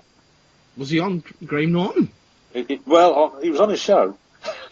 Like you did there. Hey, thank you. You're all week, folks. Yeah. No, he seems a nice chappy, and why not? That's what I'll trying to think, do I have a Tarantino impression in my pocket? But not really. I like feet. But the thing with Tarantino is he talks very, very fast. You've got to try and find your voice, and then you've also got to keep up the speed as well. So, I'm just going to stick with I like feet. Well, that's the thing, I like feet. No, that was a bit more. That was a little bit more Woody Allen. I just went into the shop and I bought some bagels. I'm just like, oh, it's me, it's Woody Allen. I'm just like, yeah. Yeah, speed of Woody Allen, definitely Tarantino. That's it. Woody Allen's just the Jewish version of Tarantino, isn't he? Oi. Well, if he's just talking like Woody Allen, sometimes you got to talk about bagels and stuff, and then you just kind of I don't know, just de-Jew it a little bit, and that's how you get to Tarantino. It's just I don't know how to actually de-Jew this voice at the moment. I'll keep working on it though. So yeah. That's the mad professor from The Simpsons, though. You can't see my hands whilst I'm doing that. I do a lot of hand acting when I do my Woody Allen voice. Ooh. Yeah. I'll show you next time I see you. I look forward to your hand acting. He wants to see my busy hands. So, yeah. I'm going to go with Ben Affleck, because why not?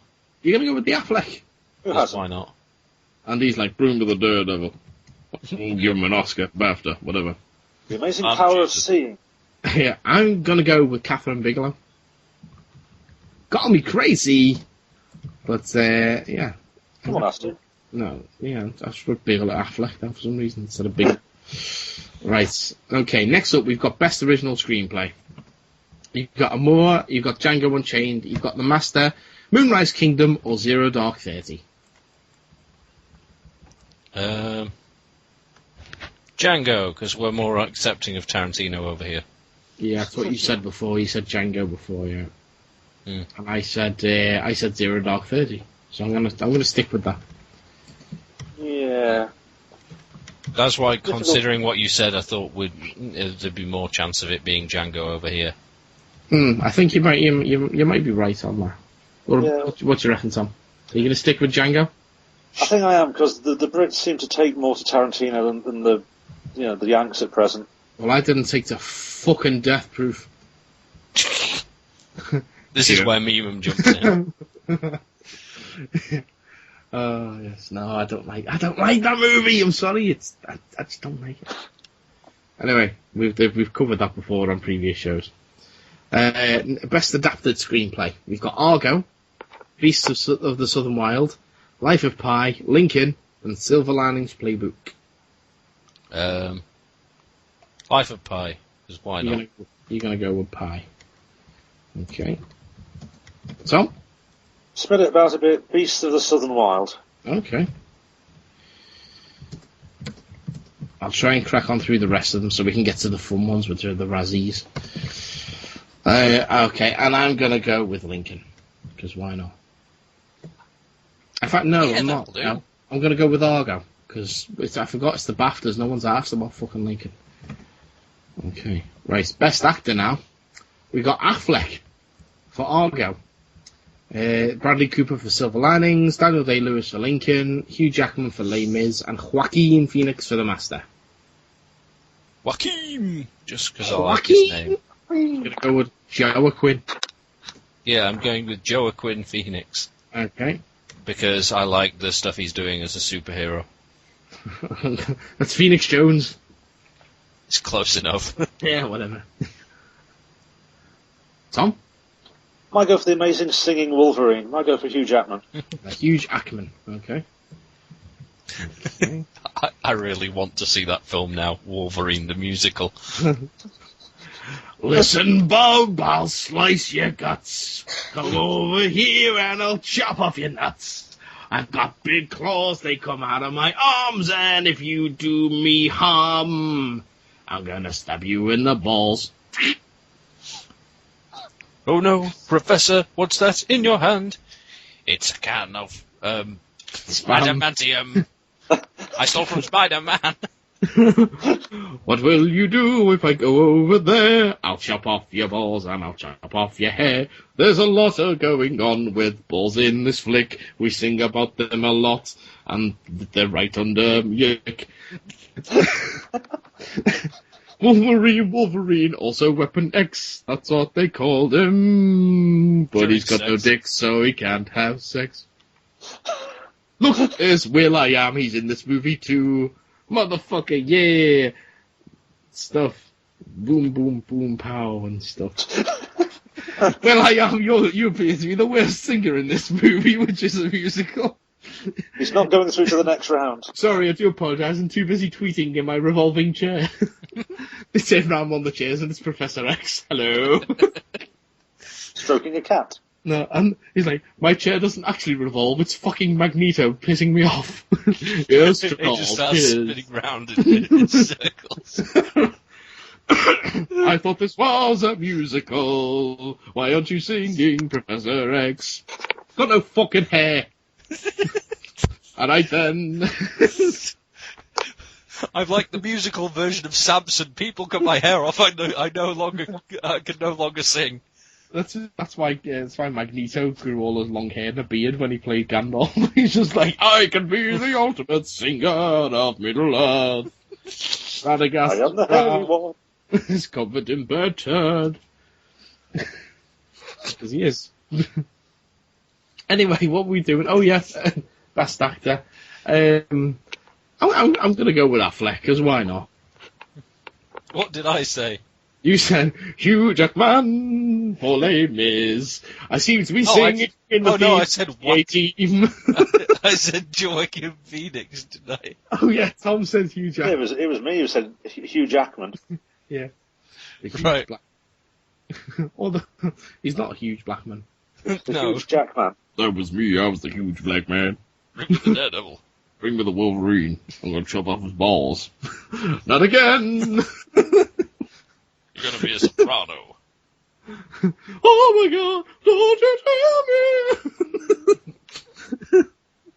Oh god, we're back on him. Don't you wish your girlfriend had big adamantium claws like me? Yeah.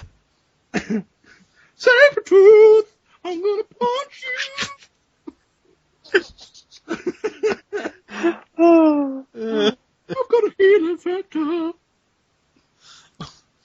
Nothing else, I'm just telling you that. What, so after every half hour of being a soprano, his voice just drops again because it's just... I'm singing, and my healing factor's coming, and now I'm back to the Daredevil.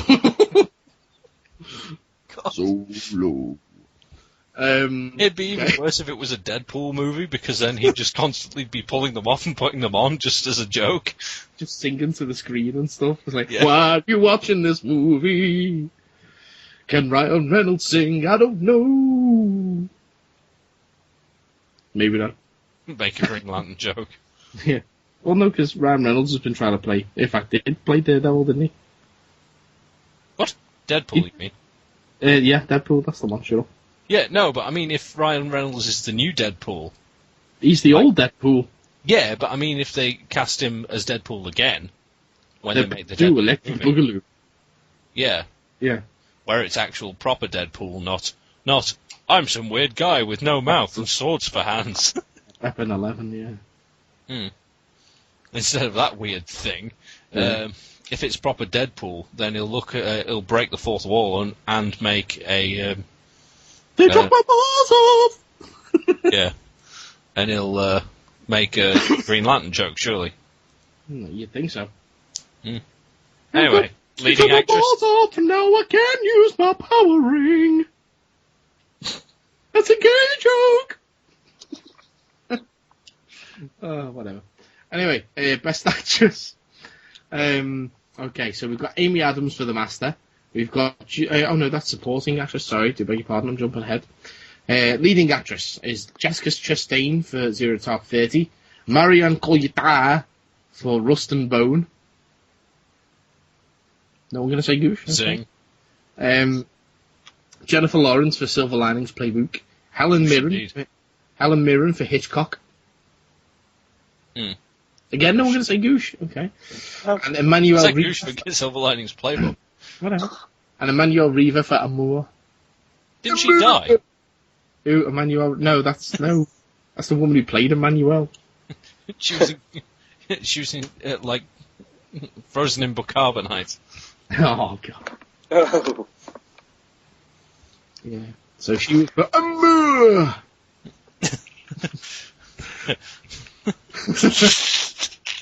I should have been saying that from the start, really, shouldn't I? Amour. Give me Tell me Amour. What are we thinking? Where are you going? The Moors! Keep off the moors. Jennifer Lawrence. Okay. Because I never thought I'd see the person that, like, how old is the character she plays in Hunger Games? What, 15, 16, something like that? Ah. Right. I feel slightly wrong now. Her character in... And so you should. Her character in Silver Linings Playbook is obviously older, though, because there's, like, her first... One of her first introductions on in Silver Linings Playbook is Bradley Cooper looks at her and the camera does the look down and up thing, and he's like staring at her chest. So Jennifer Titties. yeah. I asked you if there was any tits in that movie, and you said no. There's cleavage. There's not proper. Well, that sucks then, isn't it? It is banned from all Oscars. Just Bradley Cooper. Yeah, he's one big tit, isn't he? I'm going to go with Helen Mirren, because why not? She's I was going to go for her. Keep my Dame theme going. Well, you can if you want. Yeah. She gets my vote. Helen Mirren. All right, then. Right, best supporting actor. You got Alan Arkin for Argo. Javier Bardem for Skyfall. Philip Seymour Hoffman for The Master. Tommy Lee Jones, not Tommy Lee. And for Lincoln, and Christoph Waltz for Django Unchained. Bardem. Because I've heard good things about him. Okay. Yes, I'm going to go with Javier Bardem as well, because he takes out his jaw at one point and it looks fucking weird. What? That's what he does. It's a special effect, but you know. He takes off, basically, he pretty much pulls his skull out of his face. Ew. Yeah. Pretty cool moment. Tom, what are you thinking? Too cool. Tommy Lee Jones. You're going to go Tommy Lee Jones. Okay. I'll go for him. Haven't seen him since he played, Two-Face in the Batman movie? Oh, fucking hell. So you missed out on both Men in Blacks. Oh, no, actually, yeah, no, tell a lie, seen them. Alright then. Okay, so you're going to go with him. Okay, next up we got Best Supporting Actress, which is what I started reading earlier. We've got Amy Adams for The Master, you got Judi Dench for Skyfall, Sally Field for Lincoln, Anne Hathaway for The Miserable Bastards, and Helen Hunt for The Sessions. I'm going with Helen Hunt just because of her. Oh, are you now? Andy's going with Helen Hunt. Just because her last name is amusingly rhyming. You do realise she gets a kit on that movie? Does she? Yeah. Oh, no, I did not know that. Yeah. Yeah, To Google. Oh, no. Actually, no, apparently she's in decent shape, like, for a woman of her age. I'm going to go with Judi Dench, because she's fucking awesome in Skyfall. I'll just spread it around a bit. I'll go for consistency, I'll go for Anne Hathaway. Anne Hathaway, okay. I believe she dreamed the dream of times gone by. Okay, and the last one we're going to be asked about on the BAFTAs, same as before, we're going to talk about visual effects. Okay. Visual effects for this one, nominees are The Dark Knight Rises, The Hobbit, Life of Pi, The Avengers, and Prometheus. Oh. What? The only film that's in that list that I'm not fussed about is Life of Pi. All the other ones I like. Really? You like Dark Knight Rises? Yeah, I told you that. Oh, God, I'm going to punch you in the face. Even with the muffled You Bane? can try. I fucking hated every aspect of that movie. I liked it. I'm sorry, the more... I still the think first time I watched that, I enjoyed it. On reflection, Dark Knight is better than Dark Knight Rises. Of course. But I still enjoyed Dark Knight Rises. If Dark Knight Rises would have been better if Bane had his own plot rather than just continuing what the crap was going on in the first film. Yeah. But I still enjoyed it for what it was. That's one of the things about The Dark Knight, is it's completely separate from the other two films. I just thought that the Joker was more of a... Because Bane was an intimidating villain just because, like, where everyone wants to mess up Gotham, he actually manages it. Yeah. But the thing is... with the Joker Bane, manages it as well. Yeah, but with... The Joker blows up a hospital, gets the entire city evacuated onto boats. He does, doesn't he? Yeah, he destroys the DA and everything the DA stands for. Let's see, what else? He blows up the police station. Oh, yeah. He quote-unquote kills Commissioner Gordon. He takes down... He's responsible for the entire gangs of the city being, taken down. Because he nicks all the money and then burns it all and stuff. Let's see what he's a badass. He robs a bank right at the beginning of the movie and then pisses off with no qualms, and he's the only survivor. Kills everyone else. Yeah, I forgot about that. He sticks a pencil in that dude's eye. It's just that, that was cool. But I just mean on the scale, because... and he makes Batman bottle it. He stands in the middle of the road and says, "Come on, fucking run me over," and Batman shits out. The only reason I was saying Bane has that. And at the end of all that, he survives. Well, not in real life, but maybe. Yeah. Well, think about it. Ra's al Ghul dies. Talia al Ghul dies. Bane dies. Joker doesn't. No, true. But it was more because I thought with Bane, he's got the whole thing where he's sealed off the city and there's martial. He's like everyone's running the thing by themselves, and he blew up the stadiums and all this stuff. And yeah. And he's got Deadshot. I thought that was and I thought that was pretty cool. But the thing is with Bane compared to the Joker, it's at least with Bane, he's oh, I'm doing this for this ideal, and you can at least have some sort of meaningful conversation. With the Joker, he's why are you doing that? Because I want to. Yeah. That's the only reason he does That's why the Joker's awesome. Yeah, because there's no reason with him. He's just a mental. Exactly, because he's the fucking Joker. That's why after analysing it, I thought, Dark Knight is probably the better film out of the best film out of the three. Dark Knight is one of the best movies ever made, in my opinion. It's brilliant. I do like Dark Knight Rises for what it was. Well, the fact of the matter is, Batman actually gets to be a detective in Dark Knight as well. He does all that stuff, pulling the bullet fragments. I mean, okay, it's a bit fucking far-fetched. But he does all the bullet fragments and figures out the thumbprints and all that kind of stuff. He's figuring out the stuff with the names of the police officers, the tags and all that kind of stuff, the street names and this, that, and the other. And he's fucking awesome. He interrogates the Joker, and he just gets to be fucking badass. And then he flies to Japan and fucking nicks a dude out of a window and pisses off. Yeah, true. Yeah. But visual effects wise, getting back to the point. Yeah, the point, yeah.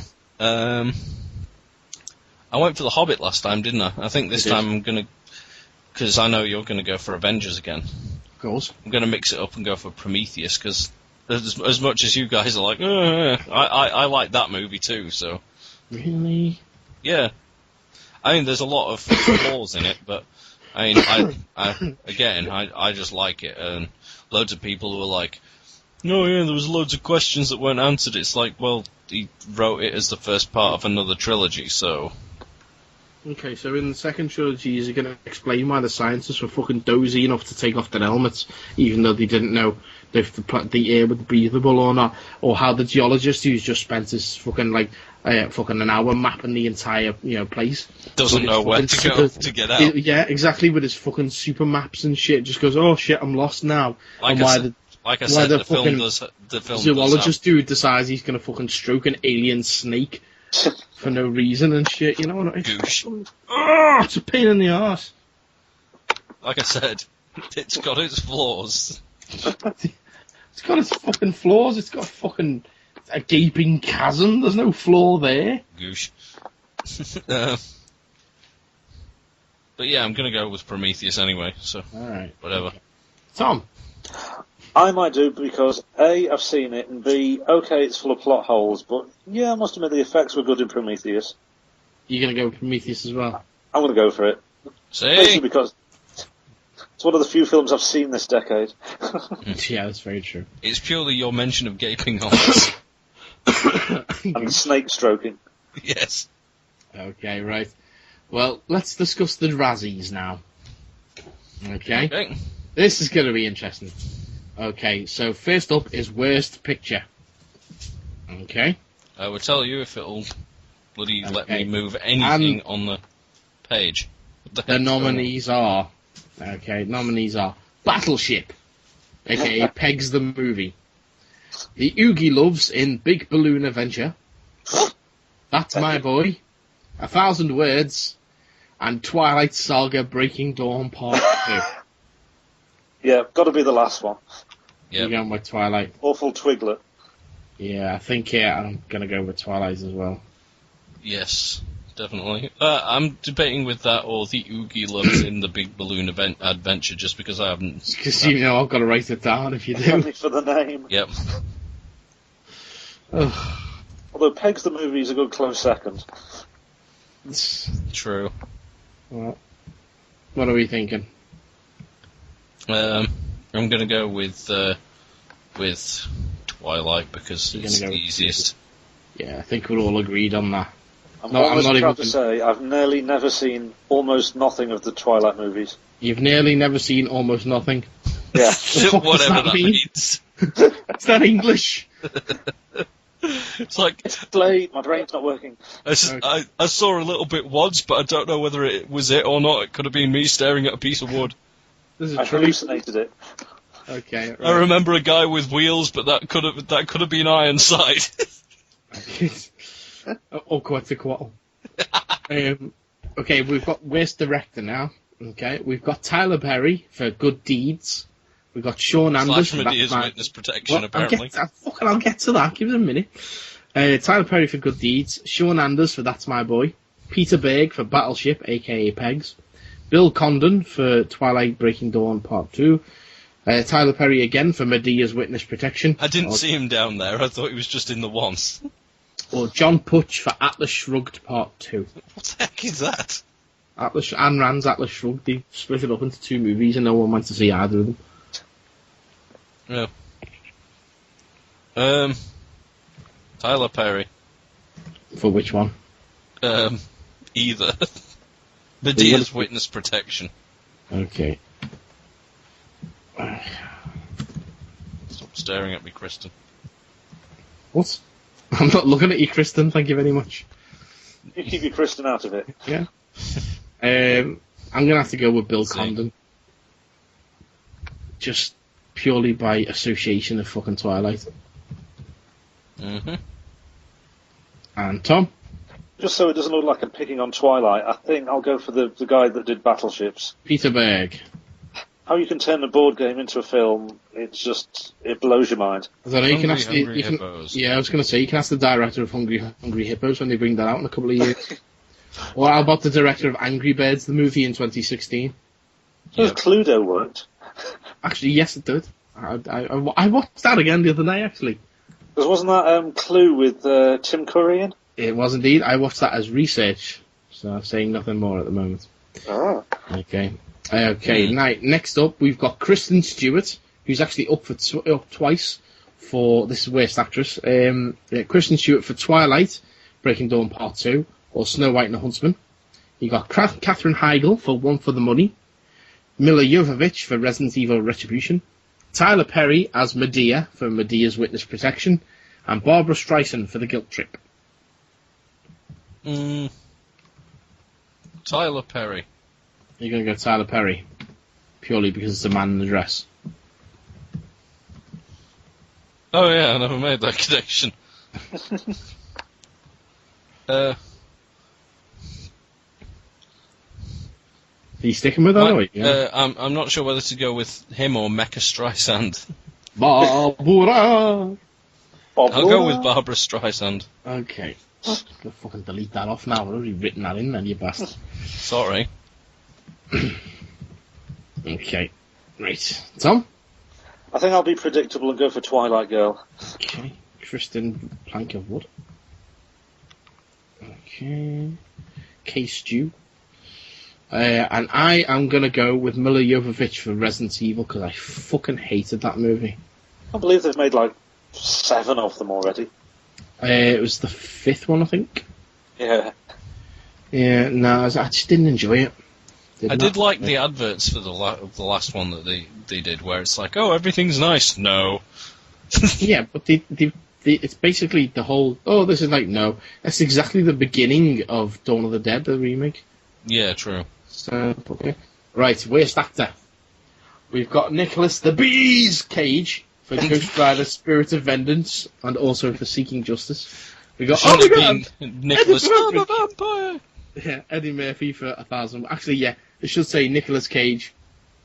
Clip it, I'm a vampire. There we go. Yeah, we got next Eddie Murphy for 1,000 words. Mm-hmm. R. Pats for Twilight Breaking Dawn Part 2. We got Tyler Perry, he's up twice for Alex Cross and Good Deeds. And Adam Sandler for That's My Boy. Oh, it's me, Adam Sandler! I'm going with Eddie Murphy. Oh, you know, goosh. There's at least 3 in there I can't stand. Can't stand Nicolas Cage, Eddie Murphy, or... No. You don't like Nicolas Cage? No. Scandal. We love Nicolas Cage in as much as we hate him. I actually like him. I'm more of a shit movie protector.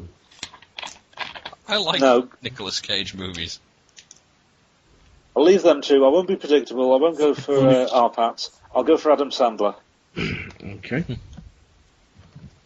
I think that's the only time that sentence has ever been said. I'll go for Adam Sandler. Fuck it, I'm going to go with Nick Cage. I'm going to support our boy. What, for Worst Actor? Yeah. Okay. Makes Next up, sense. We've got Worst Supporting Actress. We've got Rihanna for Pegs. We've got Jessica Biel for Total Recall. We've got Brooklyn Decker for Pegs and What to Expect When You're Expecting. Jessica Biel's also up for Playing for Keeps as well. Oh, sorry, missed that. Ashley Greene for Twilight Part 2. Jennifer Lopez for What to Expect When You're Expecting. And Rihanna again for Battleship. She shows shit, she's in there twice. Let's see. I'm going with the second Rihanna for Pegs. Okay, Rihanna. Okay. In that case, I'll go for the first Rihanna. Okay. Pity she's not in there 3 times. I'm going to go with Jessica Biel because I fucking hated Total Recall. Okay. Sorry, I fucking hated that movie. Oh, God, it was one of the worst pieces of shit I've ever seen in my goddamn life. Right, next up. Oh, Tom, is the only reason you got exposed to Twilight by watching along with us commenting on how awful it was? Oh, that's right, you watched it, you listened, didn't you? I did hear the podcast commentary, and yeah, ooh, you had fun doing that one. No, we fucking didn't. Exactly. Did you not get the end credits song? Ooh, I think I did. There was... I mean, I was going to say every other Day of Nerdmas had a Christmas-related song, except for that one, which was "Fuck You All" by Ectomorph. Just because that's how we felt at the end. Oh, that's what it was. I think the last one we recorded was the last one we recorded. Jingle All the Way. Yes. Yeah, no wonder. That's why my voice was knackered. That's probably how I ended up getting the flu. It's because I was just my throat was fucked. You were doing that. Going, yeah, every 5 seconds. Like the flu virus was just like, you know what? If he's gonna knock at his voice. Oh, speaking of the days of Nerdmas, did you listen back to the Snowmen? I haven't had a chance to listen to them all yet. No. Oh, because the Snowmen. Listen for the post-credits clip. You'll enjoy it. Okay, I will do. Yeah. Go back and re-listen that. I've listened to the Beyond. It's a clip from the actual episode. I listened to that when I was driving back. So. Okay. Yeah. Okay, so we've got we're supporting actor now. We've got Taylor Lautner from Twilight Breaking 2. Oh God! Somebody kidnapped my mom, and I'm gonna find her back and save her. I'm Taylor Lautner. Pile of shite. David Hasselhoff. My dad is the herald of Quetzalcoatl. My dad's in a wheelchair, and I've got a really shitty mullet in the first one. So you got Taylor Lautner. You got the Hoff for Piranha 3 DD. You got Liam Neeson for Battleship and Wrath of the Titans. That's right, his cock's so big it spans both movies. You got Nick Swardson for That's My Boy, and Vanilla Ice. What? Ice Baby. Really? That's My Boy, yeah. I'm going with Vanilla Ice. Alright, stop, collaborate and listen, right? Ice is back and he was in a movie. Go away. What? Something grabs a hold of me tightly. I float like a harpoon daily and nightly. Will it ever stop? Yo, I don't know. Turn off the lights and I'll glow. To the extreme, I'll lock a mic like a vandal, light up the stage and whack a chump like a candle, dance when I hear a dope melody, and so on. I'll stop now. You nearly did the whole thing. But if there was a problem, yo, I'd solve it. Check out the hook while Andy revolves it. So I tell you what though, Vanilla Ice is a better rapper than what's his name? Big Sean. Big Sean, Lil Wayne, medium-sized Dave. They're all there. Yeah. Bob. Medium-sized Dave. Yeah, that's my rap name. Oh God. Oh, for one of the projects we do, we've got to have a song with featuring medium-sized Dave. Hints. Oh yeah, I'm gonna have to get recording now. Oh. Yeah. Brilliant. Okay, so who's the worst supporting actor? I'm going with Vanilla Ice. I'm going to be predictable for completely different reasons and vote for Taylor Lautner's chest. Taylor Lautner. Okay. I'm going to go with Liam Neeson. Because the no other reason that he defends you. Yeah, no other reason that he shouldn't be on that list. So I'm glad if he gets an award. Yep. Yeah. Okay, right. Next one is Worst Screen Ensemble. Okay, this is like worst cast, basically. You got Battleship, aka Pegs. You got the Oogie Lovers in the Balloon Adventure. That's My Boy. Twilight Saga 2. Or Medea's Witness Protection. I'm going with Oogie Loves in the Balloon Adventure, just so you have to type it. No, I'm going to copy and paste. Oh, did you? Did you not have to type it? Oh, you had to type it earlier, didn't you? Yeah. No, Well, I'm still going with that. Okay. I'll go for Twiglet. Why not? They remade Red Dawn. I don't remember this. Yes, they do. We'll get to that in a minute. Okay, and I'm going to go with Pegs. Because what the fuck not? Okay, so next up, we've got Worst Remake, Rip-Off, or Sequel, which should be my favourite category if you know the show. I fucking hate everything. Okay, so let's see what we've got for this one. We've got Medea's Witness Protection. We've got Ghost Rider, Spirit of Vengeance, Piranha 3DD, Red Dawn, or Twiglet. I've heard that Red Dawn was awful, so I'm going to go with that. It apparently has Thor in it, though. Don't give a shit. I'm going to go with... Cabin in the Woods had Thor in it, and he's amazing. Pardon? I said Cabin in the Woods had Thor in it, and he's amazing in that. I'm going to go with Twiglet. Yeah. You're going to go with Twiglet? Yeah. I'm debating on whether to go for Red Dawn, though, just because I looked up the film and saw the poster says, Heroes are made in America, and I got offended by the poster. You know what? I'm going for Red Dawn, just because the poster offends my sensibilities. Okay. And Thomas? Piranha 3DD. I've seen a bit of it, so I'll go for that. It looks. You just don't like boobs, do you? Oh no. Oh, apparently we've got the Churchill dog on the show this week. No. I prefer no boobs. Oh, no boobs. Okay. Next up, Worst Screenplay. We've got Adam Sandler's That's My Boy! Atlas Shrugged Part 2, Battleshits, 1,000 Words, or Twiglet. Pegs. You're going to go with Pegs. Mm-hmm. Yeah, Pegs again. Okay. Let's see. Okay. Personally, I'm going to go with Twiglet. Because why the fuck not? It's the only time I'm actually rooting for Twiglet to win anything. Worst Screen Couple. Oh, holy motherfucker. Yep. Okay, right. Okay. Worst Screen Couple. See where this was going? Yeah, you've got R. Pats and Case Stew from Twiglet. That's what I thought. You've got any two cast members from the Jersey Shore, for they appeared in the Three Stooges. You've got yeah, apparently so. You've got Mackenzie Foy and Taylor Lautner for Twiglet. You've got Tyler Perry and his drag in Medea's Witness Protection. So basically Tyler Perry twice. And you've got Adam Sandler and Andy Samberg, Leighton Meester or Susan Sarandon. So basically Adam Sandler and anyone else from That's My Boy. I'm going with Tyler Perry and his drag. Okay. Samus? Yeah. Samus? I'll go for Adam Sandler and his bunch of misfits. Okay. And let's face it, I fucking hate them, so I'm going to round it out by saying fucking R. Pats and Case Stew. So like a fucking boil here in a stew.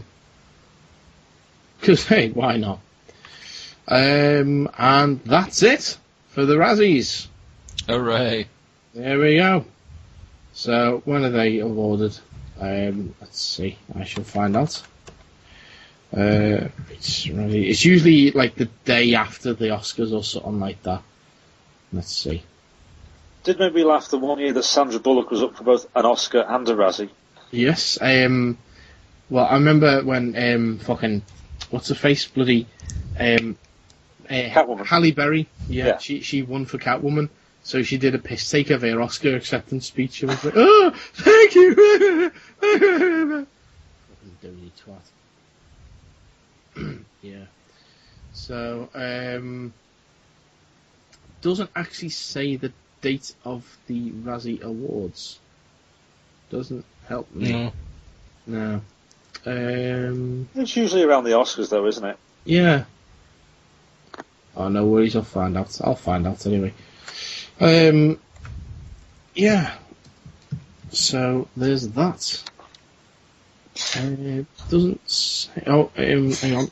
I think I might have found it. Hold your horses. Hold your horses.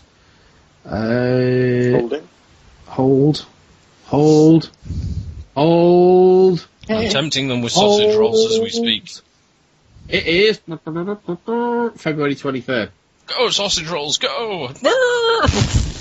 No! Oh shit. Sausage rolls everywhere. Another drop to eat. Horses.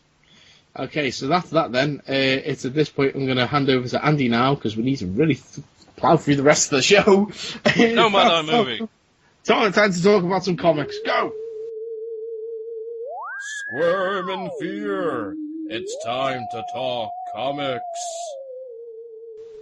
Right, firstly, comics is a story you gave me.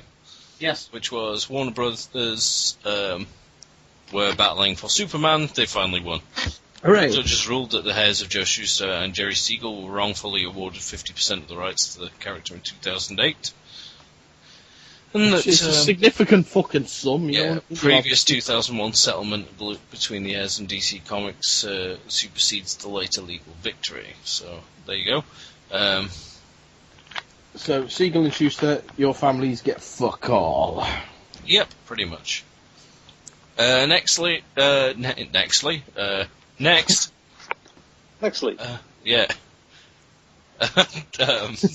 The second one. Nextly? Yes. It's a new word. Nextly, there's... Nextly sounds like a black kid from, like, fucking Waterloo Road. No, I don't Nextly, in a racist way. Down. Yeah, Nextly, what are you doing, boy? Leave Shantae alone. He's the new black character in Waterloo Road. My name's Nextly, innit? There's a middle name in it. No, that's a surname. Nextly, innit? Anyway, Nextly. He's always in it. You never get a follow-up to... You met my mum, she black ticket. A follow-up to the Gail Simone being fired from Batgirl thing. Right. This is an old one, so most people know about this, but I thought, seeing as we've covered it before, I should cover any... Yeah, we've got a month to make up. Yeah, so... Gail Simone tweeted the other week saying... saying, hey, guess what? I know who the new Batgirl... Hey? You said she's fucking tweeted. It's like she's tweeting 999 again. Oh god, yeah. Because everyone around her spawned wheels. Exactly. No, she tweeted saying, oh, after I got fired from Batgirl, I found out who the new Batgirl is. It's me! What? So yeah, she's been put back on Batgirl. Because she got fired, and then practically every single comics reader on Twitter turned around to DC and went, what are you doing? At which point DC were like, nothing, put back. Undo. Yeah, they pressed Control Z. Control and Z, yeah. Yep. But yeah, that's that. The next one, when it opens, here we go. PV Electronics is making musical instruments with the Walking Dead art of Charlie Adler, not Tony Moore! Tony Moore! No! Okay. Go away, Tony. I totally want one of these guitars just because it'd be cool. You can get the art on guitar straps and picks. The only thing is, I wanted to slap Rich Johnson because he put the title of the article as The Walking Plectrum, when he totally missed the obvious joke, The Walking Shred. Oh. Wow. Never mind. Yeah. Oh, there's no comments, apparently. Or is there? Because I'm wondering how many people actually said, why not The Walking Shred? Are they just guitars or are they basses as well? I think it's just guitars, because if... Oh, right, okay, because you could have, like, been walking the bass, man. Doom, doom, doodle, doodle, doom, doom, you know. Yeah. Yeah, see. You could have come up with something from that, I suppose. I'm dead. Anyway. Yeah, no one commented why is it not the Walking Shred. I'll look up whether it's bases later. Tweet the bastard. What, So Tweet zombie TV? guitars, shouldn't that be the Rolling Stones? Hey. I hear we see Robbie. Try the steak. Yeah. Through their hearts, the undead bastards. Still won't kill Mick Jagger. He's got too many moves. Yeah. That's what happens when you turn into fucking one of the Jagger undead. You get all the moves. Ooh. Well, I've got to be careful about what celebrities I talk about, haven't I? Oh, of course, yeah. Tom kills people when he talks about them. I put the kiss of death on them. Rob Liefeld. Just say Rob Liefeld for us, Tom. No. No, please. Please. Well, so far, Please. luckily, so far, Fucking say it. I've managed to kill off Bob Holness and Jimmy Savile. And Rob Liefeld. 2 weeks before it happens, I'll go, You won't fucking say it. Who? Rob Liefeld. Rob Liefeld? Right, what I have to say is, is Rob Liefeld still alive? Now, 2 weeks from this point, they'll cark it. Now say, is Tony Moore still alive? Tony Moore still alive. No, there's nothing wrong with him. He's funny. No, he's a knobhead. All I have to do is query it, like is XYZ still alive? And literally a fortnight later, Don't say no, wait. I thought you were going to say is XXY still alive, and I was going to say don't do that. Don't say that. Rush will split up. My name is XYZ. I have come to England to make my famous fortune. Oh well, that was it. That was easy. Yeah, ECKS and his surname was WAYZED. My name go is down the bookmakers in XYZ. 2 weeks' time, and you can guarantee it. Okay. Guarantee's not guaranteed by the Attack of the 50-Foot Nerds. Yeah. Did I say Jedward? Are they still alive? Oh, Jedward's still alive. Is their career? Have they had their obligatory child actor nervous breakdown yet? Child actors, are they? The Oh, they're fucking grown acting knobheads is what they are. Yeah. Is Ryland still alive? Ooh. Even Malone, he's alright. He's a knobhead. He's a goon. I don't know who he is, but he's a goon. No, he's that knobhead off the X Factor. Oh, okay. Yeah, the guy who looked like a camp version of Roger Delgado. Yeah, the Essex Roger Delgado. Yeah. Huh. Is Ryland an anagram of master? No, but it's an anagram of Nylar. There we are. The latest villain in Doctor Who, Nylar. I am the Nylar. Doctor, we meet again. What, is he covering the Beatles? Nylar, nice to meet you again. Yes. Is he covering the The Beatles? Academy. The Nylar. I always prefer my shirts made out of Nylar. Anyway. That's how you say? Meanwhile, back at the plot. Yeah. Apparently, a while ago, the last year, Alan Moore and Jason Burrows' book Neonomicon was withdrawn from a library in Greenville after a teenage girl using an adult library card took it out and her mother strenuously objected. It got the library board all read the graphic novel and just went, "No, it's fine, it can go on the shelf." And then the head librarian apparently has now got into the news because she's like, "No, it can't go back on the shelf. It's disgusting. I'm stuck up. Meh." Is that how librarians speak? She's stuck up what?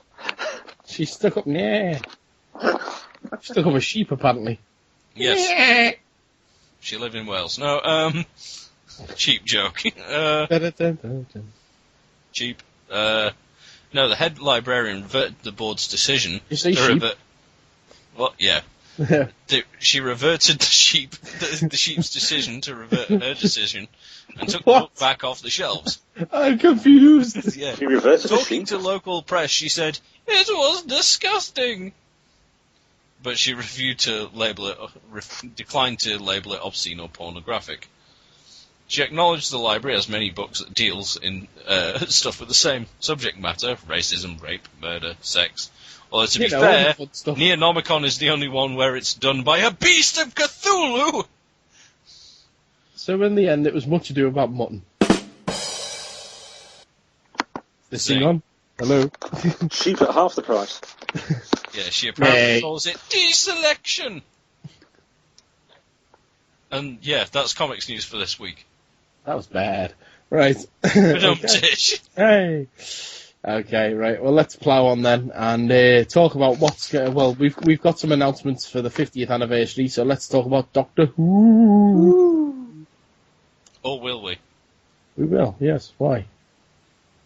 Oh, we're actually doing this, right? Why? Okay. What? Yes, we are doing a show. You know. No, I wasn't sure if the Doctor Who section you were leaving for Paul. No, the review will just be Paul. Oh, okay. We'll do the rest of the news. Okay. Well, you never specified. Okay. Yes, we'll do it. Okay. Get its Ready? own sounder. Yeah, I'm waiting for him to say. Sounder. All right then.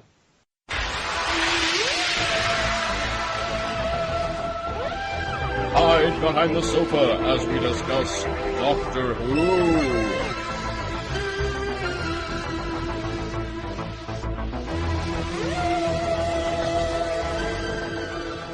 Right, okay. Ah! Shut up, you. First bit of news we've got is Big Finish has announced what they're doing for the 50th anniversary. Big Finish do the audio dramas for Doctor Who, only the classic series. Currently on Radio 4 Extra. I always love Big Finish. Andy loves the Funnily Big enough, they Finish. always do- Right in his own mouth. There's Yeah. nothing like a big finish. Or an African I finish. call it the snowball effect, yes. Snowball. Yeah. Right. No, they also do the Black Library audiobooks. They do. Some of them, anyway. They haven't done them for a while, if they do.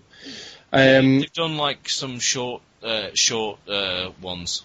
They've been like MP3 releases from specifically available from blacklibrary.com.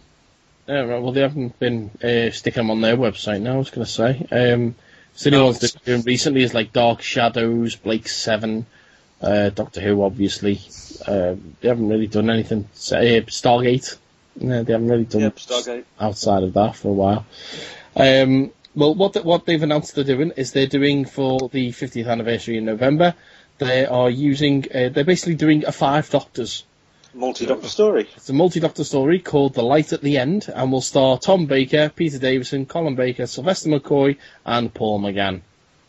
All in one 2-hour-long story. We'll also feature the companions, which would be Leela, played by Louise Jameson, Nyssa, played by Sarah Sutton, Perry, played by Nicola Bryant, Ace, played by Sophie Aldred, and Charlie Pollard, played by India Fisher. And we'll also feature Geoffrey Beavers, reprising his role as the Master from The Keeper of Traken. Ah. Which is just as well they're using Geoffrey Beavers, because let's face it, he's the only one they can actually use. Yes, dear old Auntie Ainley, yes. Yeah. He's gone beyond the veil. Delgado's gone, Auntie Ainley's gone, Geoffrey Beavers is still around, obviously. The worst would be Eric Roberts. Yeah, well, we can't have him, so they can't touch the Master. The version from the only thing they can use from the TV movie is the Doctor himself. They can't use anything else, so they can't use the even if he wanted to do a Big Finish, they can't use his version of the Master. So the most of the people who played the Master are part of William Hartnell's dance troupe now. Pretty much, yeah. All right, okay. Yeah, that's it. So yeah, that will be out in November. Well, at least finally a multi-Doctor story which will keep the fans happy. Well, it's a multi-Doctor story that Tom will actually fucking participate in. So, yeah. I've just thought on, no, there is a Master that they haven't used. Who's the guy who played him in The Deadly Assassin? Oh. Is he still with us? Wasn't that Geoffrey Beavers? No. Oh, Peter Pratt. That's him. Is he still alive or is he dead? Not a clue. He will be now. Yeah, that's it. Give it 2 weeks. We're a bit late for 2 weeks. He died in 1995. Ah, phew. Wasn't me then. No, it wasn't you. Wasn't you? Yes. Calm down, no, Shaggy. Yeah, no. Wasn't him. I'd have got away with it if it wasn't for you pesky Peter Pratt. Yeah, well, Geoffrey Beavers was actually the... Pratt. he was married to... Caroline Shaw. Yeah. Yeah. Bless her socks. Yeah, we lost there last year. This is a shame. Lost there just before Hoylake, didn't we?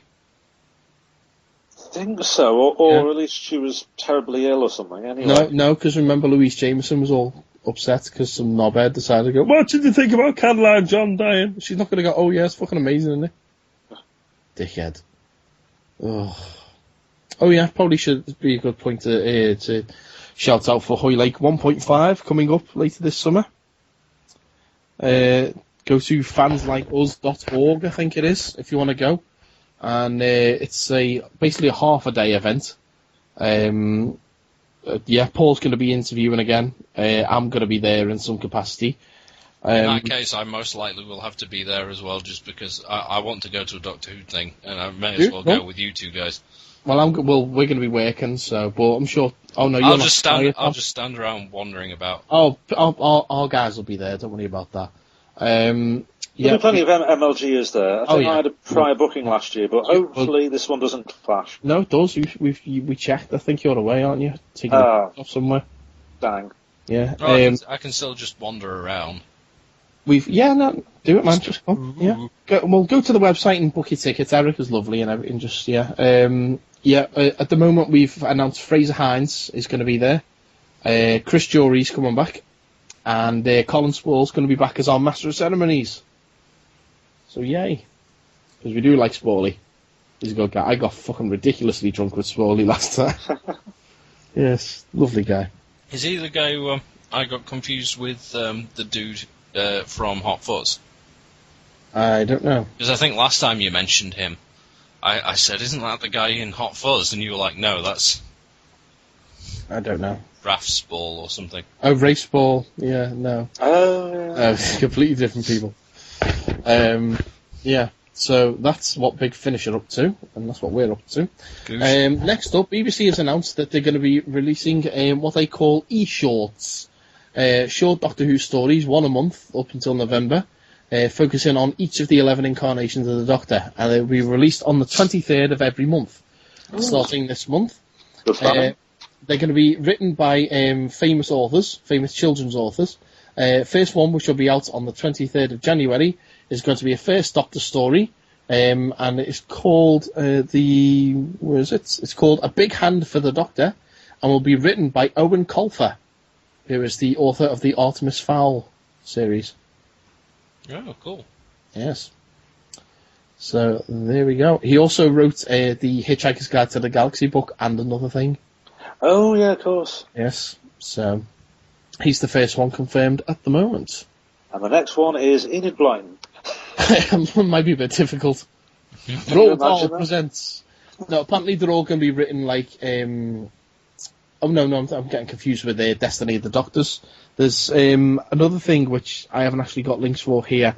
There's an audio series coming out called Destiny of the Doctor, which is basically so again like this. They're going to do one a month leading up to November, for each focus on a different Doctor. They're basically doing them as audio books. Each one will be read by a companion of that Doctor. So the first one out, I believe, is William Russell. I'm not entirely sure. Don't quote me on that. Might be Caroline Ford. I know Fraser Hines is definitely doing the Pat Troughton one now. So there's going to be one each month, and they will be written in the style of the era. So like the Tom Baker one is going to be written in Douglas Adams style. So it should be interesting. And they're going to feature a companion reading it, and also there's going to be one other actor playing a role in there or whatever. And apparently all the 11 stories are linked in some way, so there's like a running storyline going through that you don't need to listen to each one to figure it all out. And the last one with Matt Smith's Doctor isn't going to be the full this is what's really got. No, I mean there will be an explanation in there, but I say you can just listen to them individually. I was reading about that in this month's DWM. And my final piece of Doctor Who news that I've got is that the Royal Mail are releasing stamps to commemorate the 50th anniversary. A set of 11 stamps featuring each of the Time Lords. And generally the photos come from the title sequences of that Doctor. apart from Hartnell, who didn't have one in his opening title sequence, and Paul McGann didn't have one, Eccleston didn't have one, and Tennant didn't have one. But the Matt Smith photo isn't the one from the title sequence either for some reason. So, yeah. Yeah, for the more recent ones, they've picked some very odd expressions. They all look a bit startled in them. No, I do like the Eccleston one. That doesn't look too bad. That kind of looks like how his face would have looked if they'd have done it in the Vortex, maybe. But... Apparently there's going to be a sort of sub-range of, like the cheaper stamps are going to have the monsters on. Second class stamps have got the Daleks, Cybermen, Weeping Angels, I think. Yeah. I don't know off the top of my head. And there's another one on there as well, I don't remember. Various monsters, but yeah, they're going to be on the lesser the stamps. The Ood, that's it. Ood? Oh, yeah. Ood. Which, I wouldn't say the Ood were up there, I wouldn't put them on the stamps. I'd probably put Sontaran if nothing else. Strax. Strax is awesome. Although, yeah, maybe they wouldn't put the Sontarans, because with Strax being around now, kind of Sontarans aren't Sir, really... emergency! I appear to have been run over by a cab. That's it, yeah. Although the Sontarans are back as villains in the new series, if that trailer's anything to go by. Yeah. But I shall discuss that momentarily, as I'm about to hand over to myself, to and obviously resident third nerd Paul Griggs, as we're going to discuss the Doctor Who episode that was over the Christmas period, called The Snowman. Over to you, Mike. Hey guys, Andy here. Now, this recording that Mike is referring to never actually happened, so instead, here is some replacement entertainment. Enjoy. Is it still rolling? Cut! Now I, Voldemort, own all the world's supply of marmalade. Sir, what are you going to actually do with all this marmalade? Well, that's easy. I am holding on to this marmalade because it annoys everyone. I am now the Lord of all marmalade, Harry. And no one can stop me. Ha ha ha ha ha!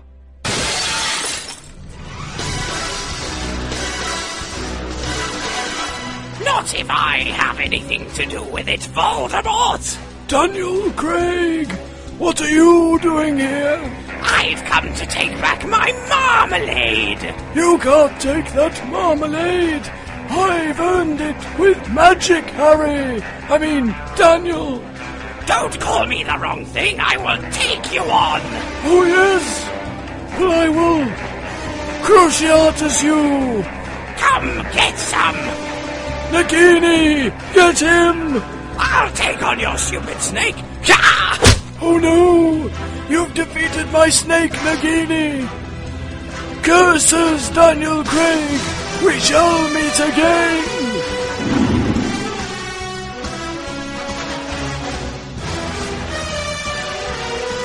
Why did that man have no nose? Tremble at the might of the TV section. Okay, right, we're back with myself, Andy and Tom, and we're going to plough on now with TV news. First piece of TV news is that good news for Dexter fans. It appears that the show is actually coming back a lot sooner than we expected. Season 8 is to premiere in June, June the 30th. Oh, yes.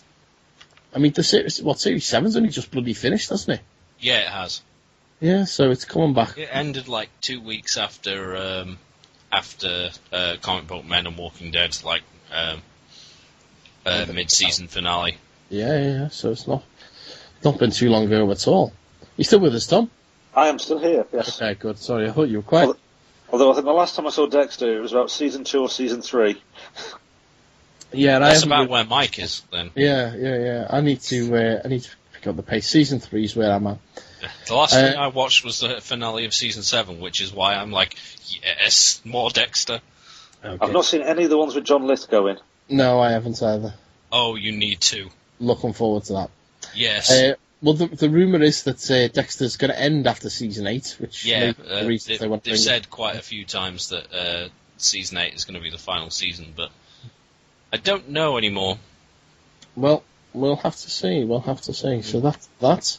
Next one is that ABC boss Paul Lee, the president of the network, has confirmed that they are looking at the Star Wars TV series. Awesome. They are thinking about putting it on the network. Because the whole thing that was holding it back was the massive production cost. Because Lucasfilm wanted to create it in house, but the episodes would cost the same, roughly $45 million an episode. Well, ABC, Disney own that company, and they own Star Wars, so they could keep it in house with them. Obviously, they've got a shit ton of cash to throw at this thing. They could easily make it for $4 million an episode. So it's very feasible that we could be seeing the Star Wars TV series. I do imagine it as a TV series having seasons more like English show TV seasons rather than American show TV seasons. Well, apparently they've got 100 episodes written. Oh, bloody hell. So there's quite a lot, yeah. In fact, in that case, maybe they won't. I don't know if you've read the book, Tom, but in Russell T Davis's The Writer's Guide, or whatever it's called. Oh, I've got it. Yeah, he actually mentions, I don't know if it's in the original version or in the revised paperback version, the expanded version. He mentions that he was approached by Lucasfilm to see if he wanted to write an episode. Oh, never knew that. He's like, I'm actually too busy on Doctor Who at the moment, but that would have been interesting. Yeah, Rusty doing Star Wars. Yeah. So there's that. I'd say this all depends on how well the Shield TV series does, because that's looking like it's going to be getting a full season order. Apparently, the reaction to the script on that is fucking positive as anything. So we're definitely going to see the pilot, I would imagine, in later in the year, if not the series. So I'd say if their big franchise with Shield and the Avengers goes forward, I would expect to see an announcement on Star Wars probably by the back end of the year.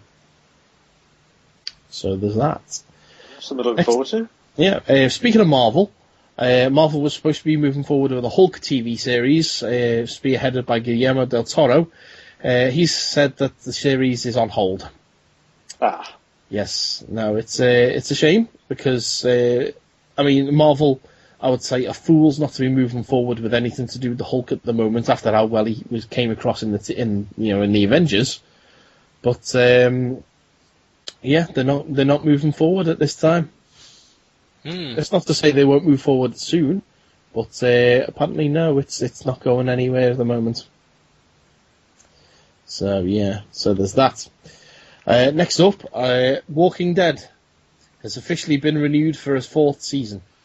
Not like we couldn't guess that would happen. I know. Well, after season 1 airs, they announced seasons 2 and 3, definitely. They hadn't announced a season 4. It's been confirmed now. However, Glenn Mazzara is going to be stepping down as showrunner. At the end of the 2nd season, he departs. This is the guy who came on board and took over from Frank Darabont after he was sacked after 2 episodes of season 2. And let's face it, fucking The Walking Dead didn't half pick up after Darabont's involvement left, went in season 2. And season 3's been fucking amazing. So it's just a pity that they ain't sticking around any longer. Basically, they say there's a difference of opinion about where the show should be moving forward to, and they've concluded the best thing to do is to part ways.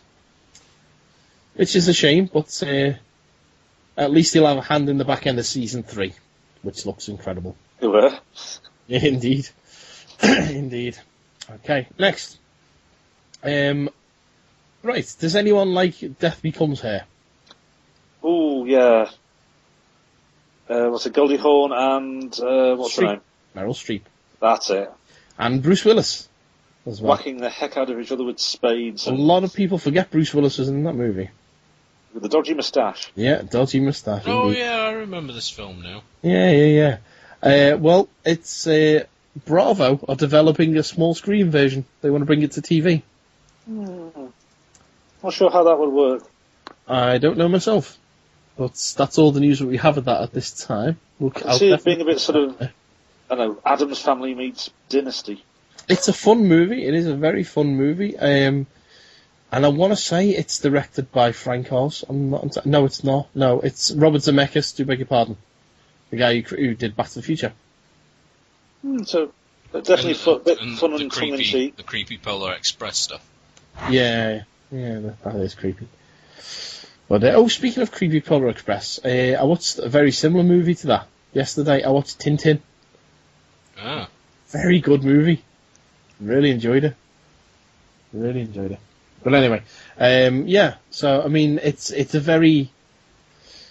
very quirky movie, definitely. So if they could adapt that to the small screen, it'd be interesting to see. But is it a case as the whole series is them trying to get Bruce Willis to take the formula, or is it what happens?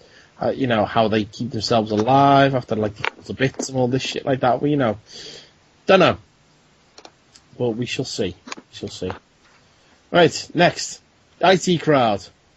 We've discussed before that they want to, try and finish it off, and Graham Linehan has said that he is writing a one-off special that he wants to get on mid 2013. Have you tried turning it on and off again? That's exactly it. Because let's face it, Chris O'Dowd and Richard Ayoade, they've both gone off to Hollywood to start doing things. In fact, Chris O'Dowd is doing the new sitcom from the guy who did Spinal Tap. And Kathleen Parkinson. Did you notice doing all kinds, really. There was some I've forgotten, I think it was for the Tech Santa thing, or there was some sort of special going off. Like a special episode of a TV show that had Chris O'Dowd as the villain, and Catherine Parkinson was one of the people she'd kidnapped. Okay, I don't know. Kidnapped. Yeah, I can't remember what show it was now. I'll just look it up. But doesn't ring a bell. But I saw it, and someone was watching it at work, and I walked in and I said, "What, is this a demented version of the IT Crowd, or what?"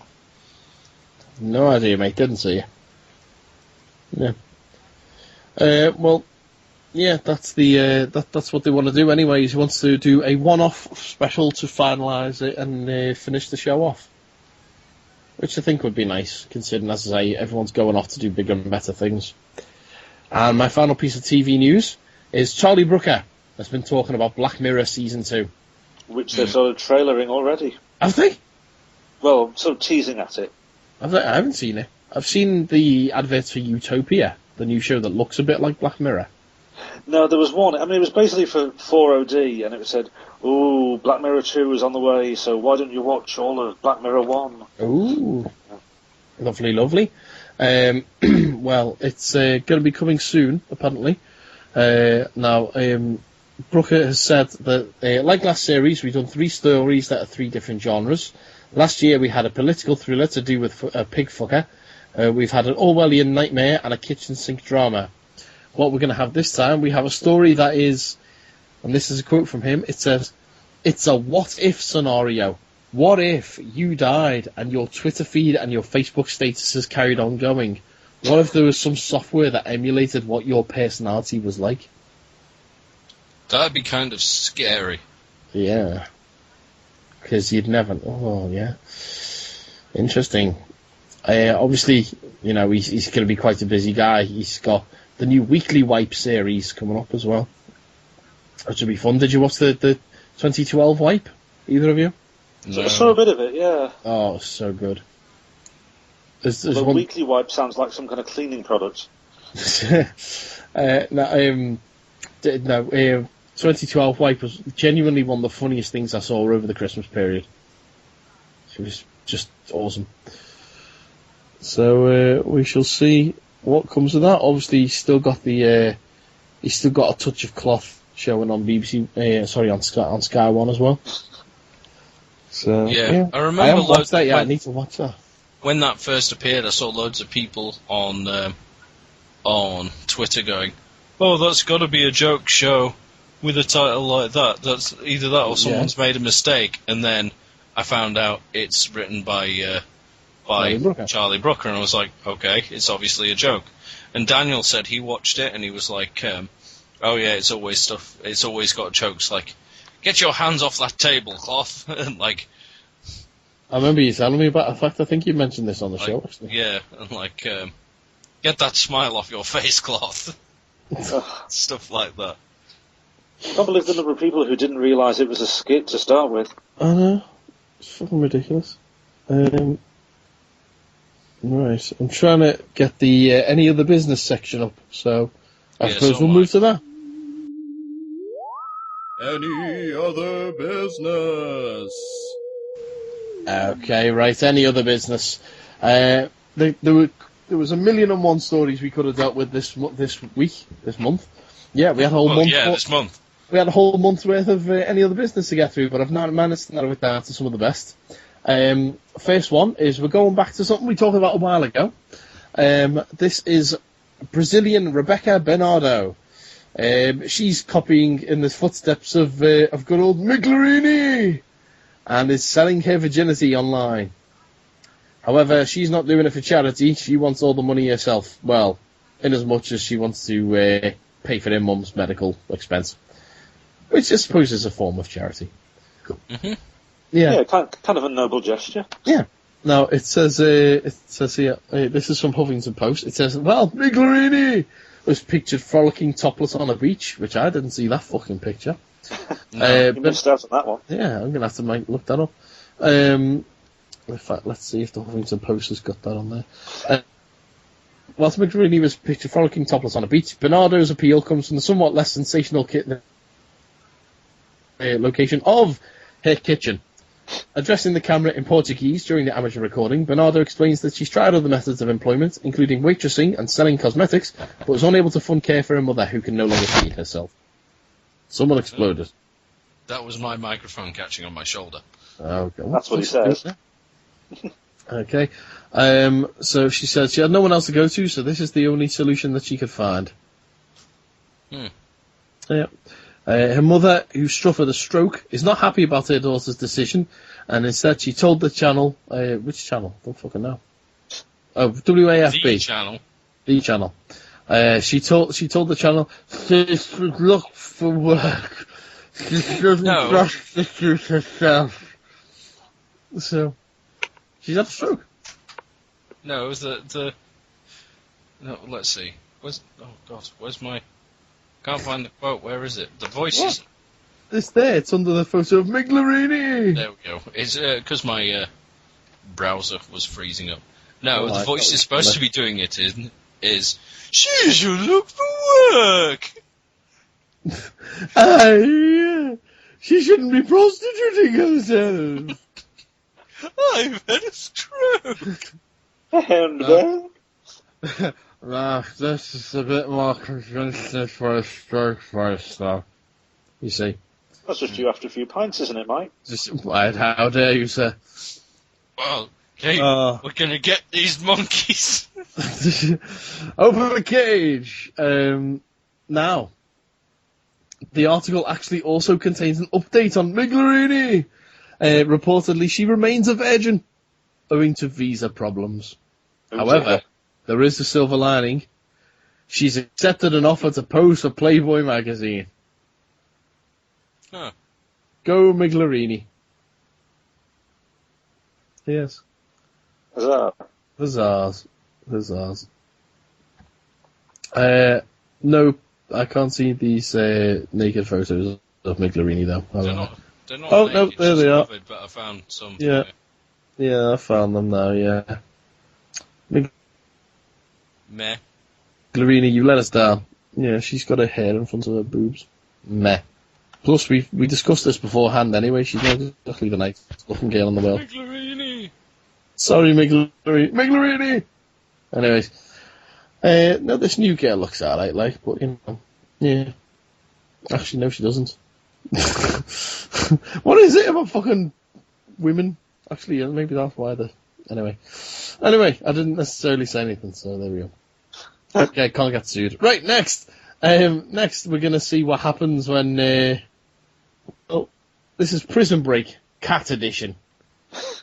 Yeah, a cat has been caught attempting to enter a prison in Brazil. What is it with Brazil? With Thor and a mobile phone. Actually saw a photo of the cat. It's fucked up. It says the cat was spotted on New Year's Day by fucking hell. Araparaka!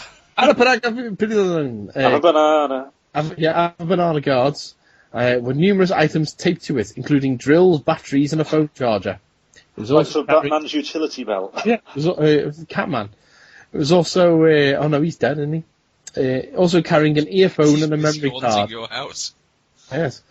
An employee stated to, "Oh, Estado de Espaulo." He says, "It's tough to find out who's responsible for the action as the cat doesn't speak." Manuel, oh my god. I don't know, I did, shut up. The matter is being investigated and all 263 prisoners are currently suspects. Well, who else would... So, yeah.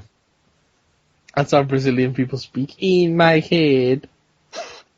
Andale, like andale. Mexicans. Yeah, yes, they are a bit like that. Where's Joe when you need him? Well, granted he lives in Chile, but whatever. It's close enough. Yeah. Okay, what's next? Okay. You probably left him in Brazil once. This is a story for Tom. Oh, yes. Yes. Basically, a man had to be rescued by German firefighters after he got stuck in a chimney. The fire brigade in Berlin became involved in the emergency after police struggled to help the man who was stuck approximately 10 metres down the chimney.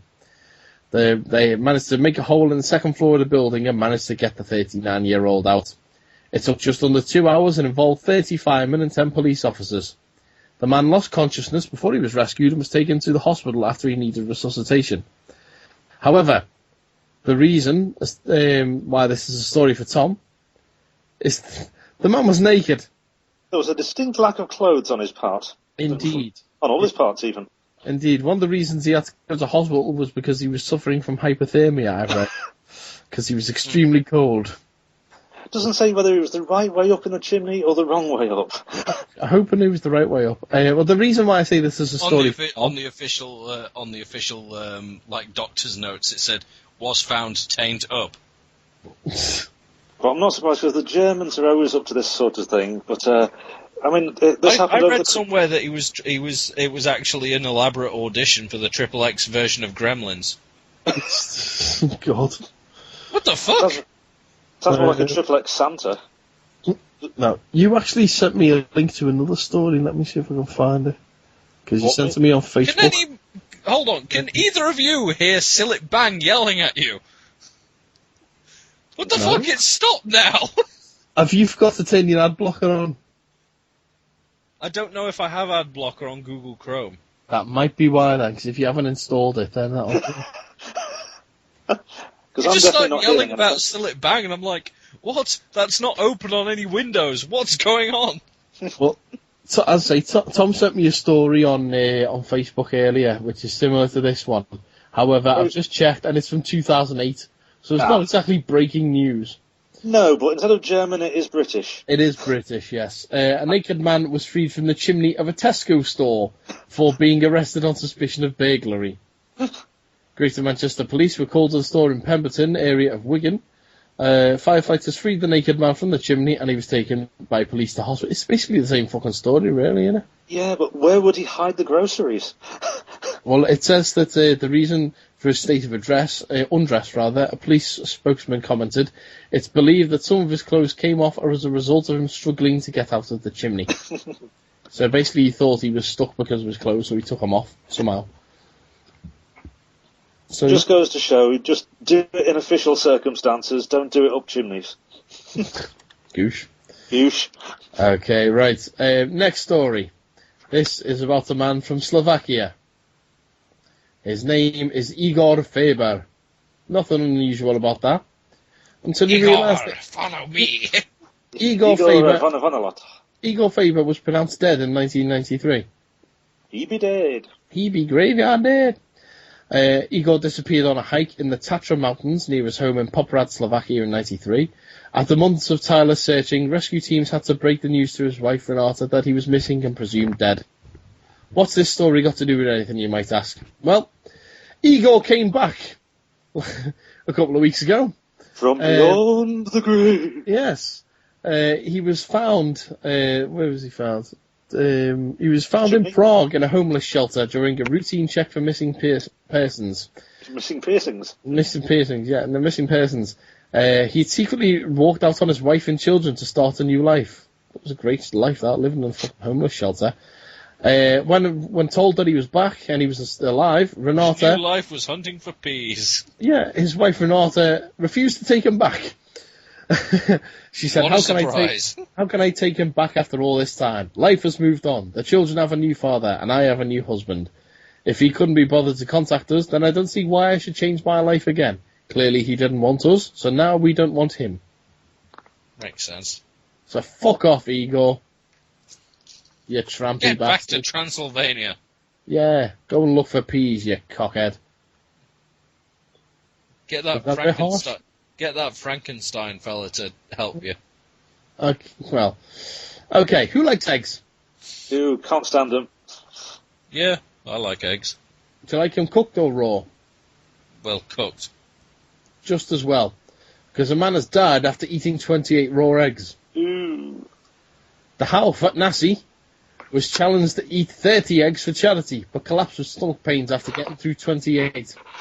Local radio station Shems FM reports that the 20-year-old from Kairouan yeah, I can always rely on you for the pronunciations. In northeast Tunisia, accents.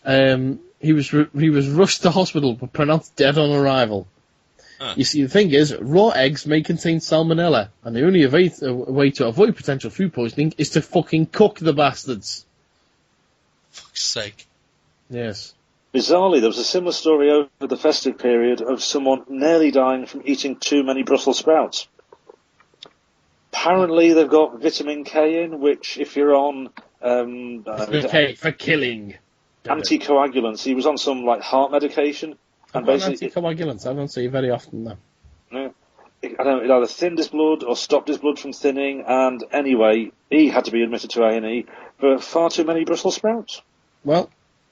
I know at least he didn't die. I've actually met someone who has got sent to hospital because he got poisoned from drinking too much water.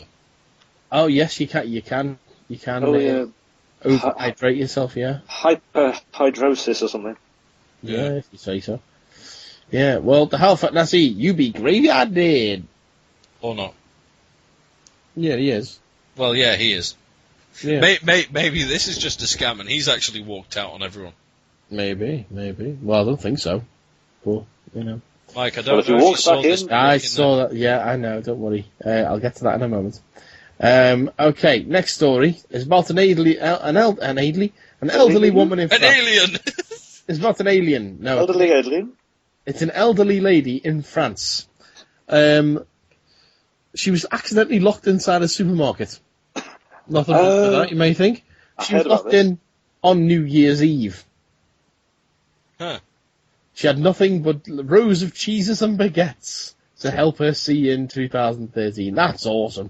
I know the cultural stereotypes. How fucking French is that?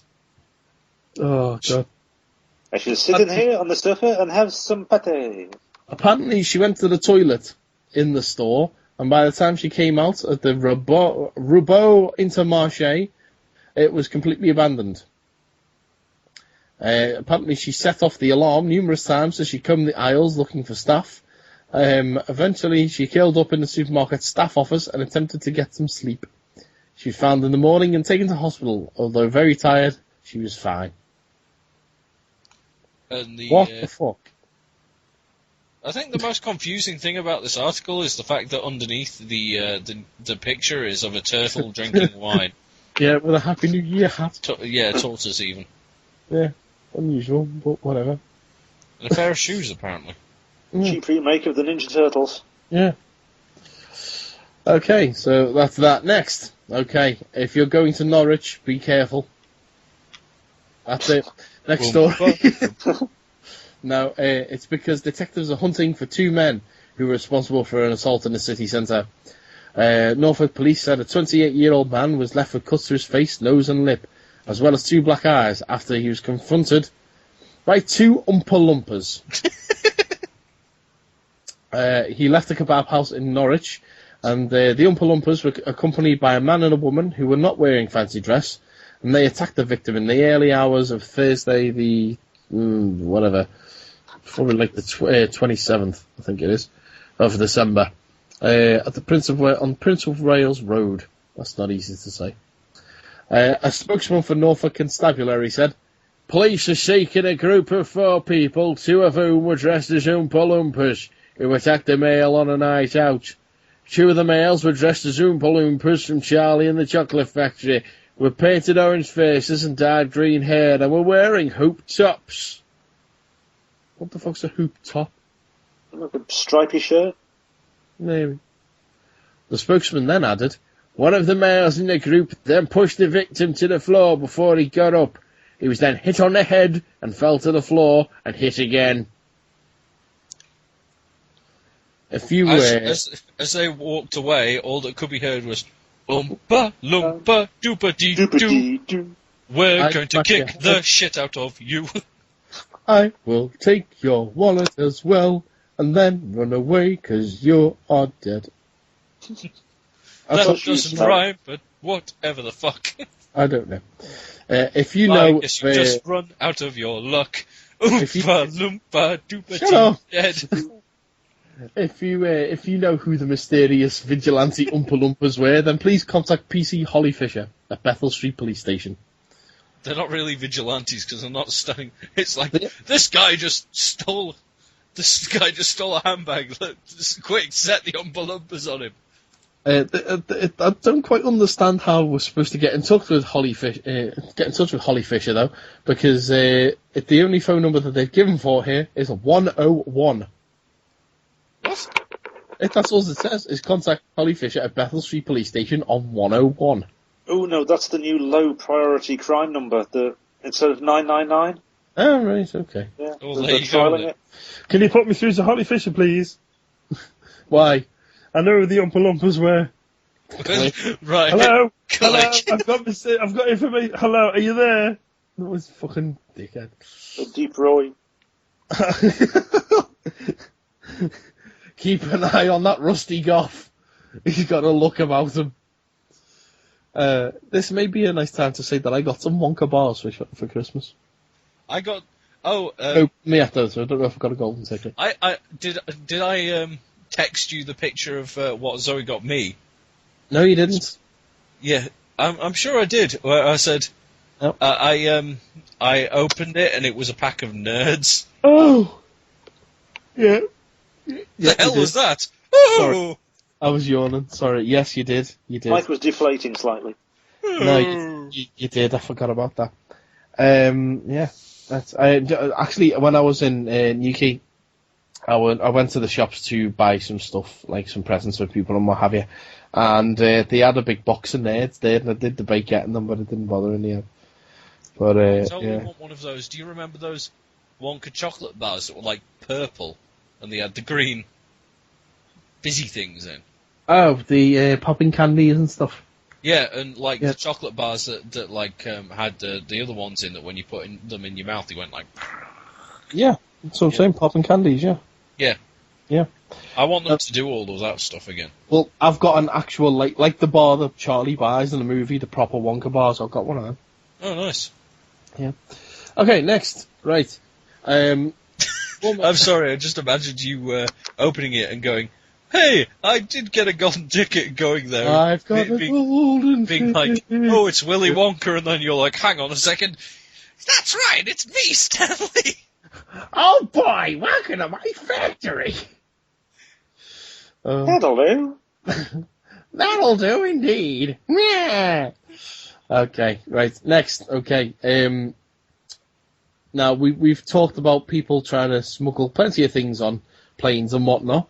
Particularly monkeys. We seem to talk about a lot of monkey smugglers. That sounds like a euphemism. I was about to say that.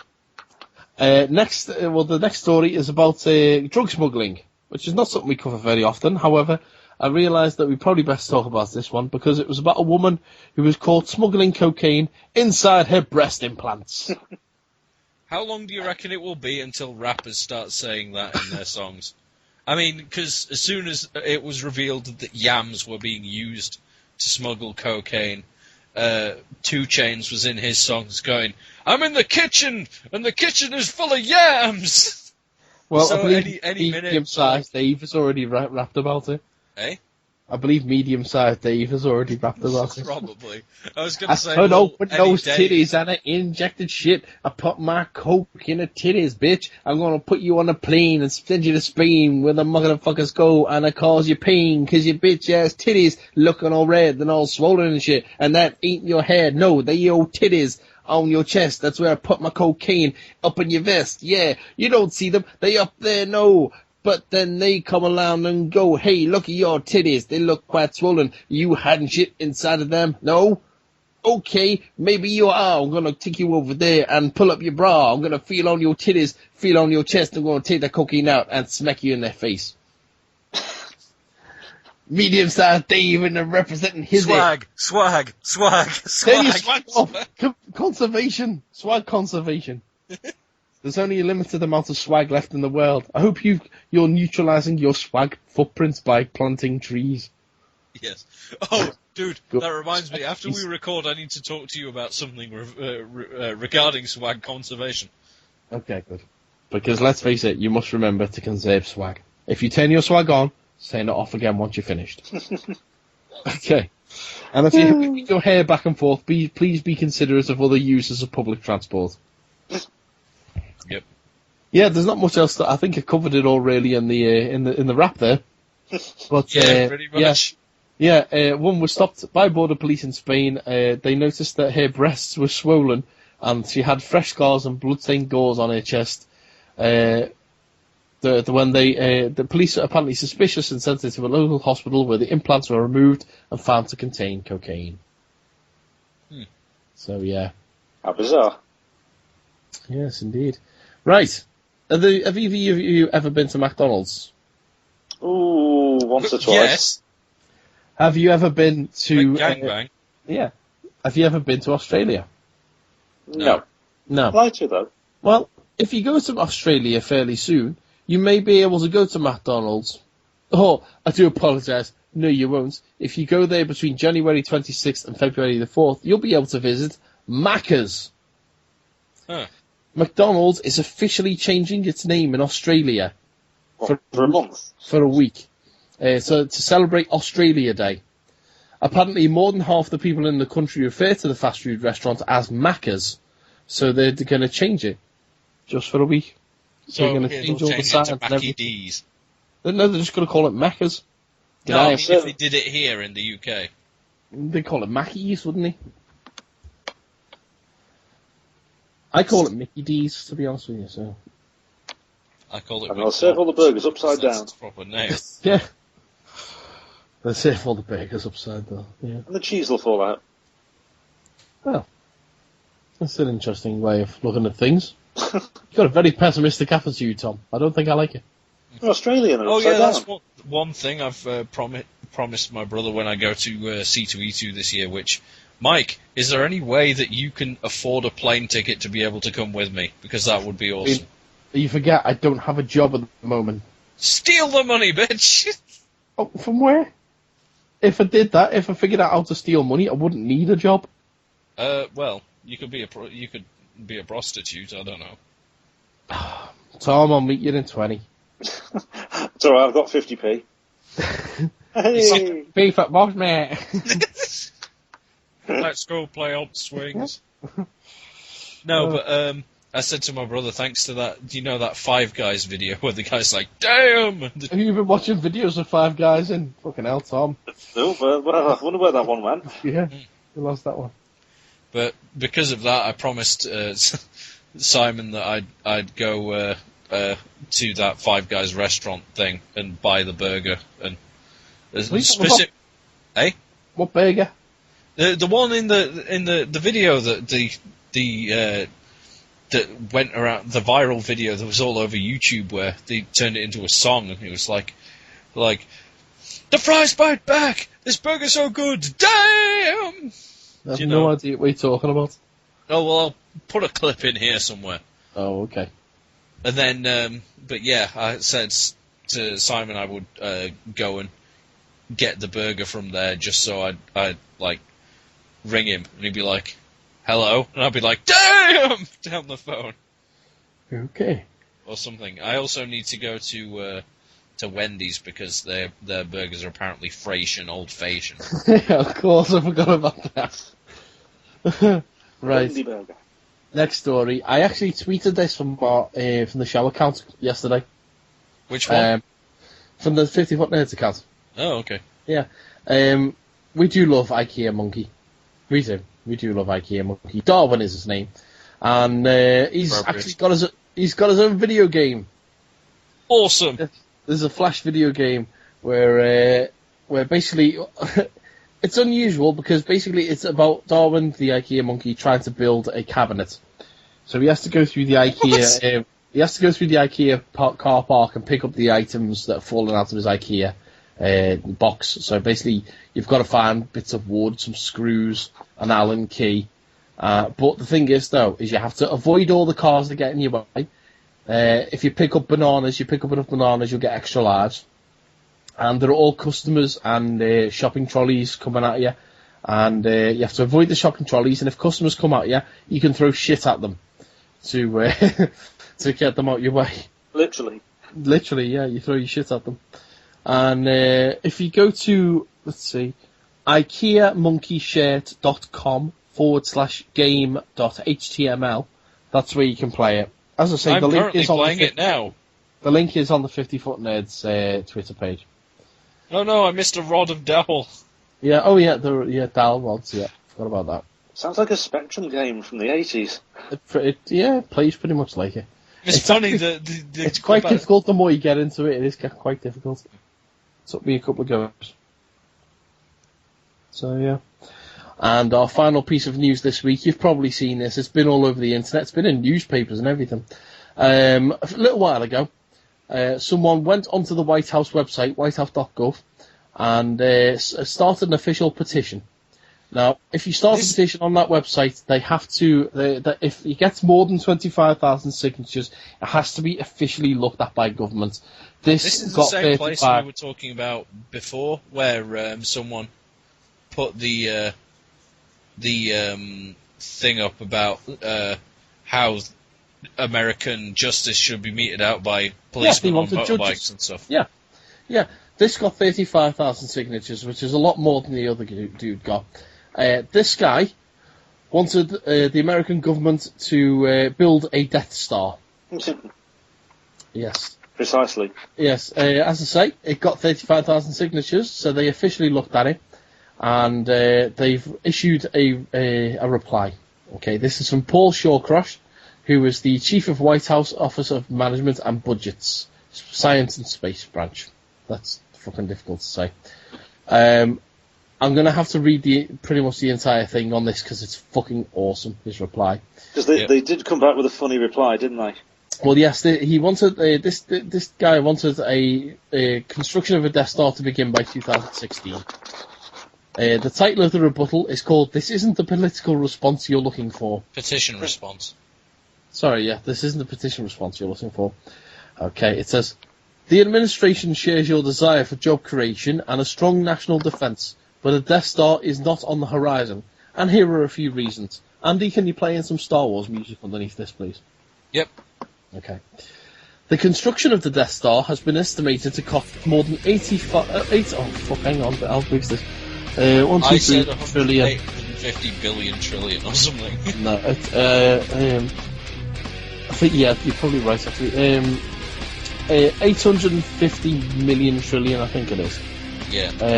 So we're going to say 850 quintillion. We're working hard to reduce the deficit, not expand it. The administration does not support blowing up planets. Why would we spend countless taxpayer dollars on a Death Star with a fundamental flaw that can be exploited by a small one-man fighter? Okay, easy, you board up the exhaust port. Duh. However, look carefully and you'll notice something already floating in the sky. That's no moon. It's a space station. That's a trap! Yes, we already have a giant football field-sized international space station in orbit around Earth that's helping us learn how humans can live and thrive in space for long durations. The space station has 6 astronauts, American, Russian and Canadian. Oh yeah, I'm in space here. Living in it right now, conducting research, learning how to live and work in space over long periods of time. routinely welcoming visiting spacecraft and repairing onboard garbage matters, etc. We've also got 2 robot science labs, one wielding a laser, roving around Mars, looking at whether life ever existed on the red planet. Laser. You beg your what? A laser. A laser. Yes. Keep in mind, space is no longer just government only. Private American companies through NASA's Commercial Crew and Cargo Program Office, also known as C-3PO, are ferrying cargo and soon crew to space for NASA and are pursuing human missions to the moon this very decade. Even though the United States doesn't have anything that can do the Kessel Run in less than 12 parsecs, we've got 2 spacecraft leaving the solar system, and we're building a probe that will fly to the exterior layers of the Sun. We are discovering hundreds of new planets in other star systems and building a much more powerful successor to the Hubble Space Telescope that will see back to the early days of the universe. Marty, I've invented a new telescope! We don't have a Death Star, but we do have floating robot assistants on a space station, and a president who knows his way around a lightsaber, an advanced marshmallow cannon, and the Defense Advanced Research Project Agency, DARPA, which is supporting research on building Luke's arm, floating droids, and quadruped walkers. We are living in the future. Enjoy it! Or better yet, help build it by pursuing a career in science, technology, engineering, or math-related field. The President has the first ever White House science fairs and astronomy night on the South Lawn because he knows these domains are critical to our country's future and to ensuring the United States continues leading the world and doing big things. If you do pursue a career in science, technology, engineering, or math-related field, the Force will be with us. And remember, the Death Star's power to destroy a planet or even a whole star system is insignificant next to the power of the Force. Yeah. Well. There you go. Follow that with you dancing sheep. However, the article that I'm looking at, which is on Anacore News, they are convinced that Obama may actually be a bit more of a Trekkie fan by posting a photo of him and Nichelle Nichols doing the Vulcan sign. Why can't he be a fan of both? Obama, you had the opportunity to be Lando Calrissian, the only black guy in space. That would be great if, like, Star Wars Episode 7, the casting is announced and fucking Obama is Lando Calrissian. Yeah, that'd be fucking wicked, that. It's like, you got a lot of nerve coming back here to America, my home true and free, motherfucker. I am Obama Calrissian, son of Lando, and the first president of space. Fuck Cloud City. I'm Lehman Bigger. I'm the president of space. Now watch this drive. That was the other fella. Shut up. I don't give a shit. I'm Obama. I can do what I want. I'm gonna punch your wife in the face. I'll do what I want. I'm gonna piss on your dog. I'm gonna do what I want. I'm the president of motherfucking space. and then bloody the four Samuel L. Jacksons turn up. Are you motherfucking stealing our motherfucking bit, motherfucker? I'll do what I want. I'm the president of motherfucking space. Bring me the daredevil. He's got us there, I'll be honest with you. Motherfucker. Yeah, that'll do. Fuck off, Space Stanley. Oh, well, on that Terry McGinnis turns up. I think we'll leave it there. Space Batman doesn't need to be there. Yes. And on that bombshell. Yeah, on that bombshell, we'll leave it there for this week. But he always wanted to go into space, man. Shut up! I'm trying to sign off the show. Never. Always. Sometimes. Tenor lady. Shut up. That's a really rubbish superhero. It's Tenor lady. All I can do is clean up stains and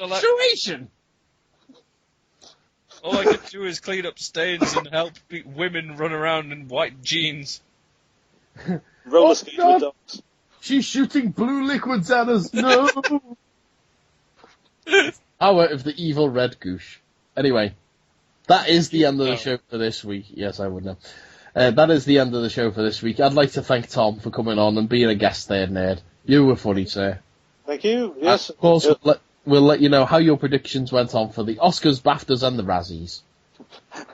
As long as my other predictions don't work out. Rob Liefeld.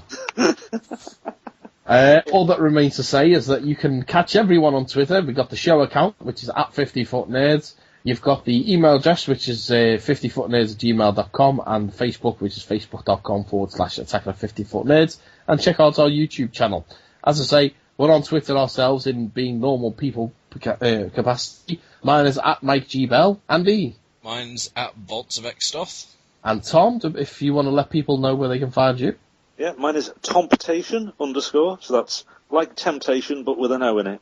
And an underscore at the end. That's the fella. Indeed. Well, in that case, for this week's edition of the Attack of the 50-Foot Nerds, my name is Black President of Space. My name is Tenor Lady Man. Because why not? And I'm Dorian Gray and have a painting in my attic. I've just decided I'm John Voight. I've just decided I don't want to be Black Space President anymore. I want to be medium-sized Dave. Medium-sized Dave. Until next time, Naginis, we've missed you. We're back. Geek out.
She's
If you've enjoyed the nerddom in your ears, then please follow us on Twitter at 50footnerds, or email us anything except spam at 50footnerds@gmail.com.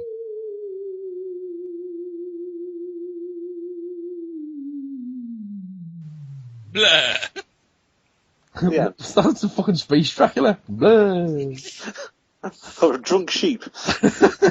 Being harassed by the woman again. Oh god. Being harassed by the librarian. That didn't help earlier when we were doing that, and Connor was down here because he was watching Beetleborgs Metallics, and in the intro to that, you know how it's difficult to kids. Fucking. you know the intro to original Beetleborgs. Yeah. After it goes like, 3 typical average kids inside a haunted mansion, just by chance Frida goes to meet the Beetleborgs. Yeah, on the Beetleborgs Metallics, it's like 3 typical average kids love to read their comic strips. Just something. Frida goes then became big bad Beetleborgs, and then the bit, instead of it being bloody Frankie, yeah, it's a vampire guy. It's a vampire guy, so he turns up and he jumps up and goes, Beetleborgs! Just pulls this weird face. So I kept having to resist stifling a laugh every single time he just jumped up and went, Beetleborgs!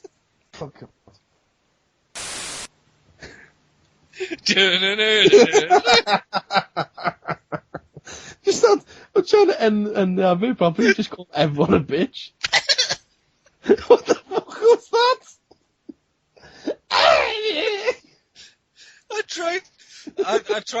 I tried to swallow some spit and laugh at the same time, and I had When you almost hear gone that my lungs noise there. back, when you hear that noise back, you're gonna laugh.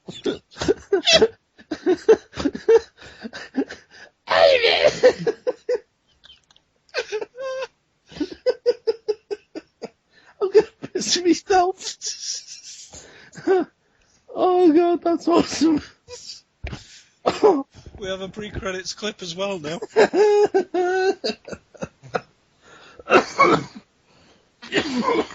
And then you die too. Yes. Oh god.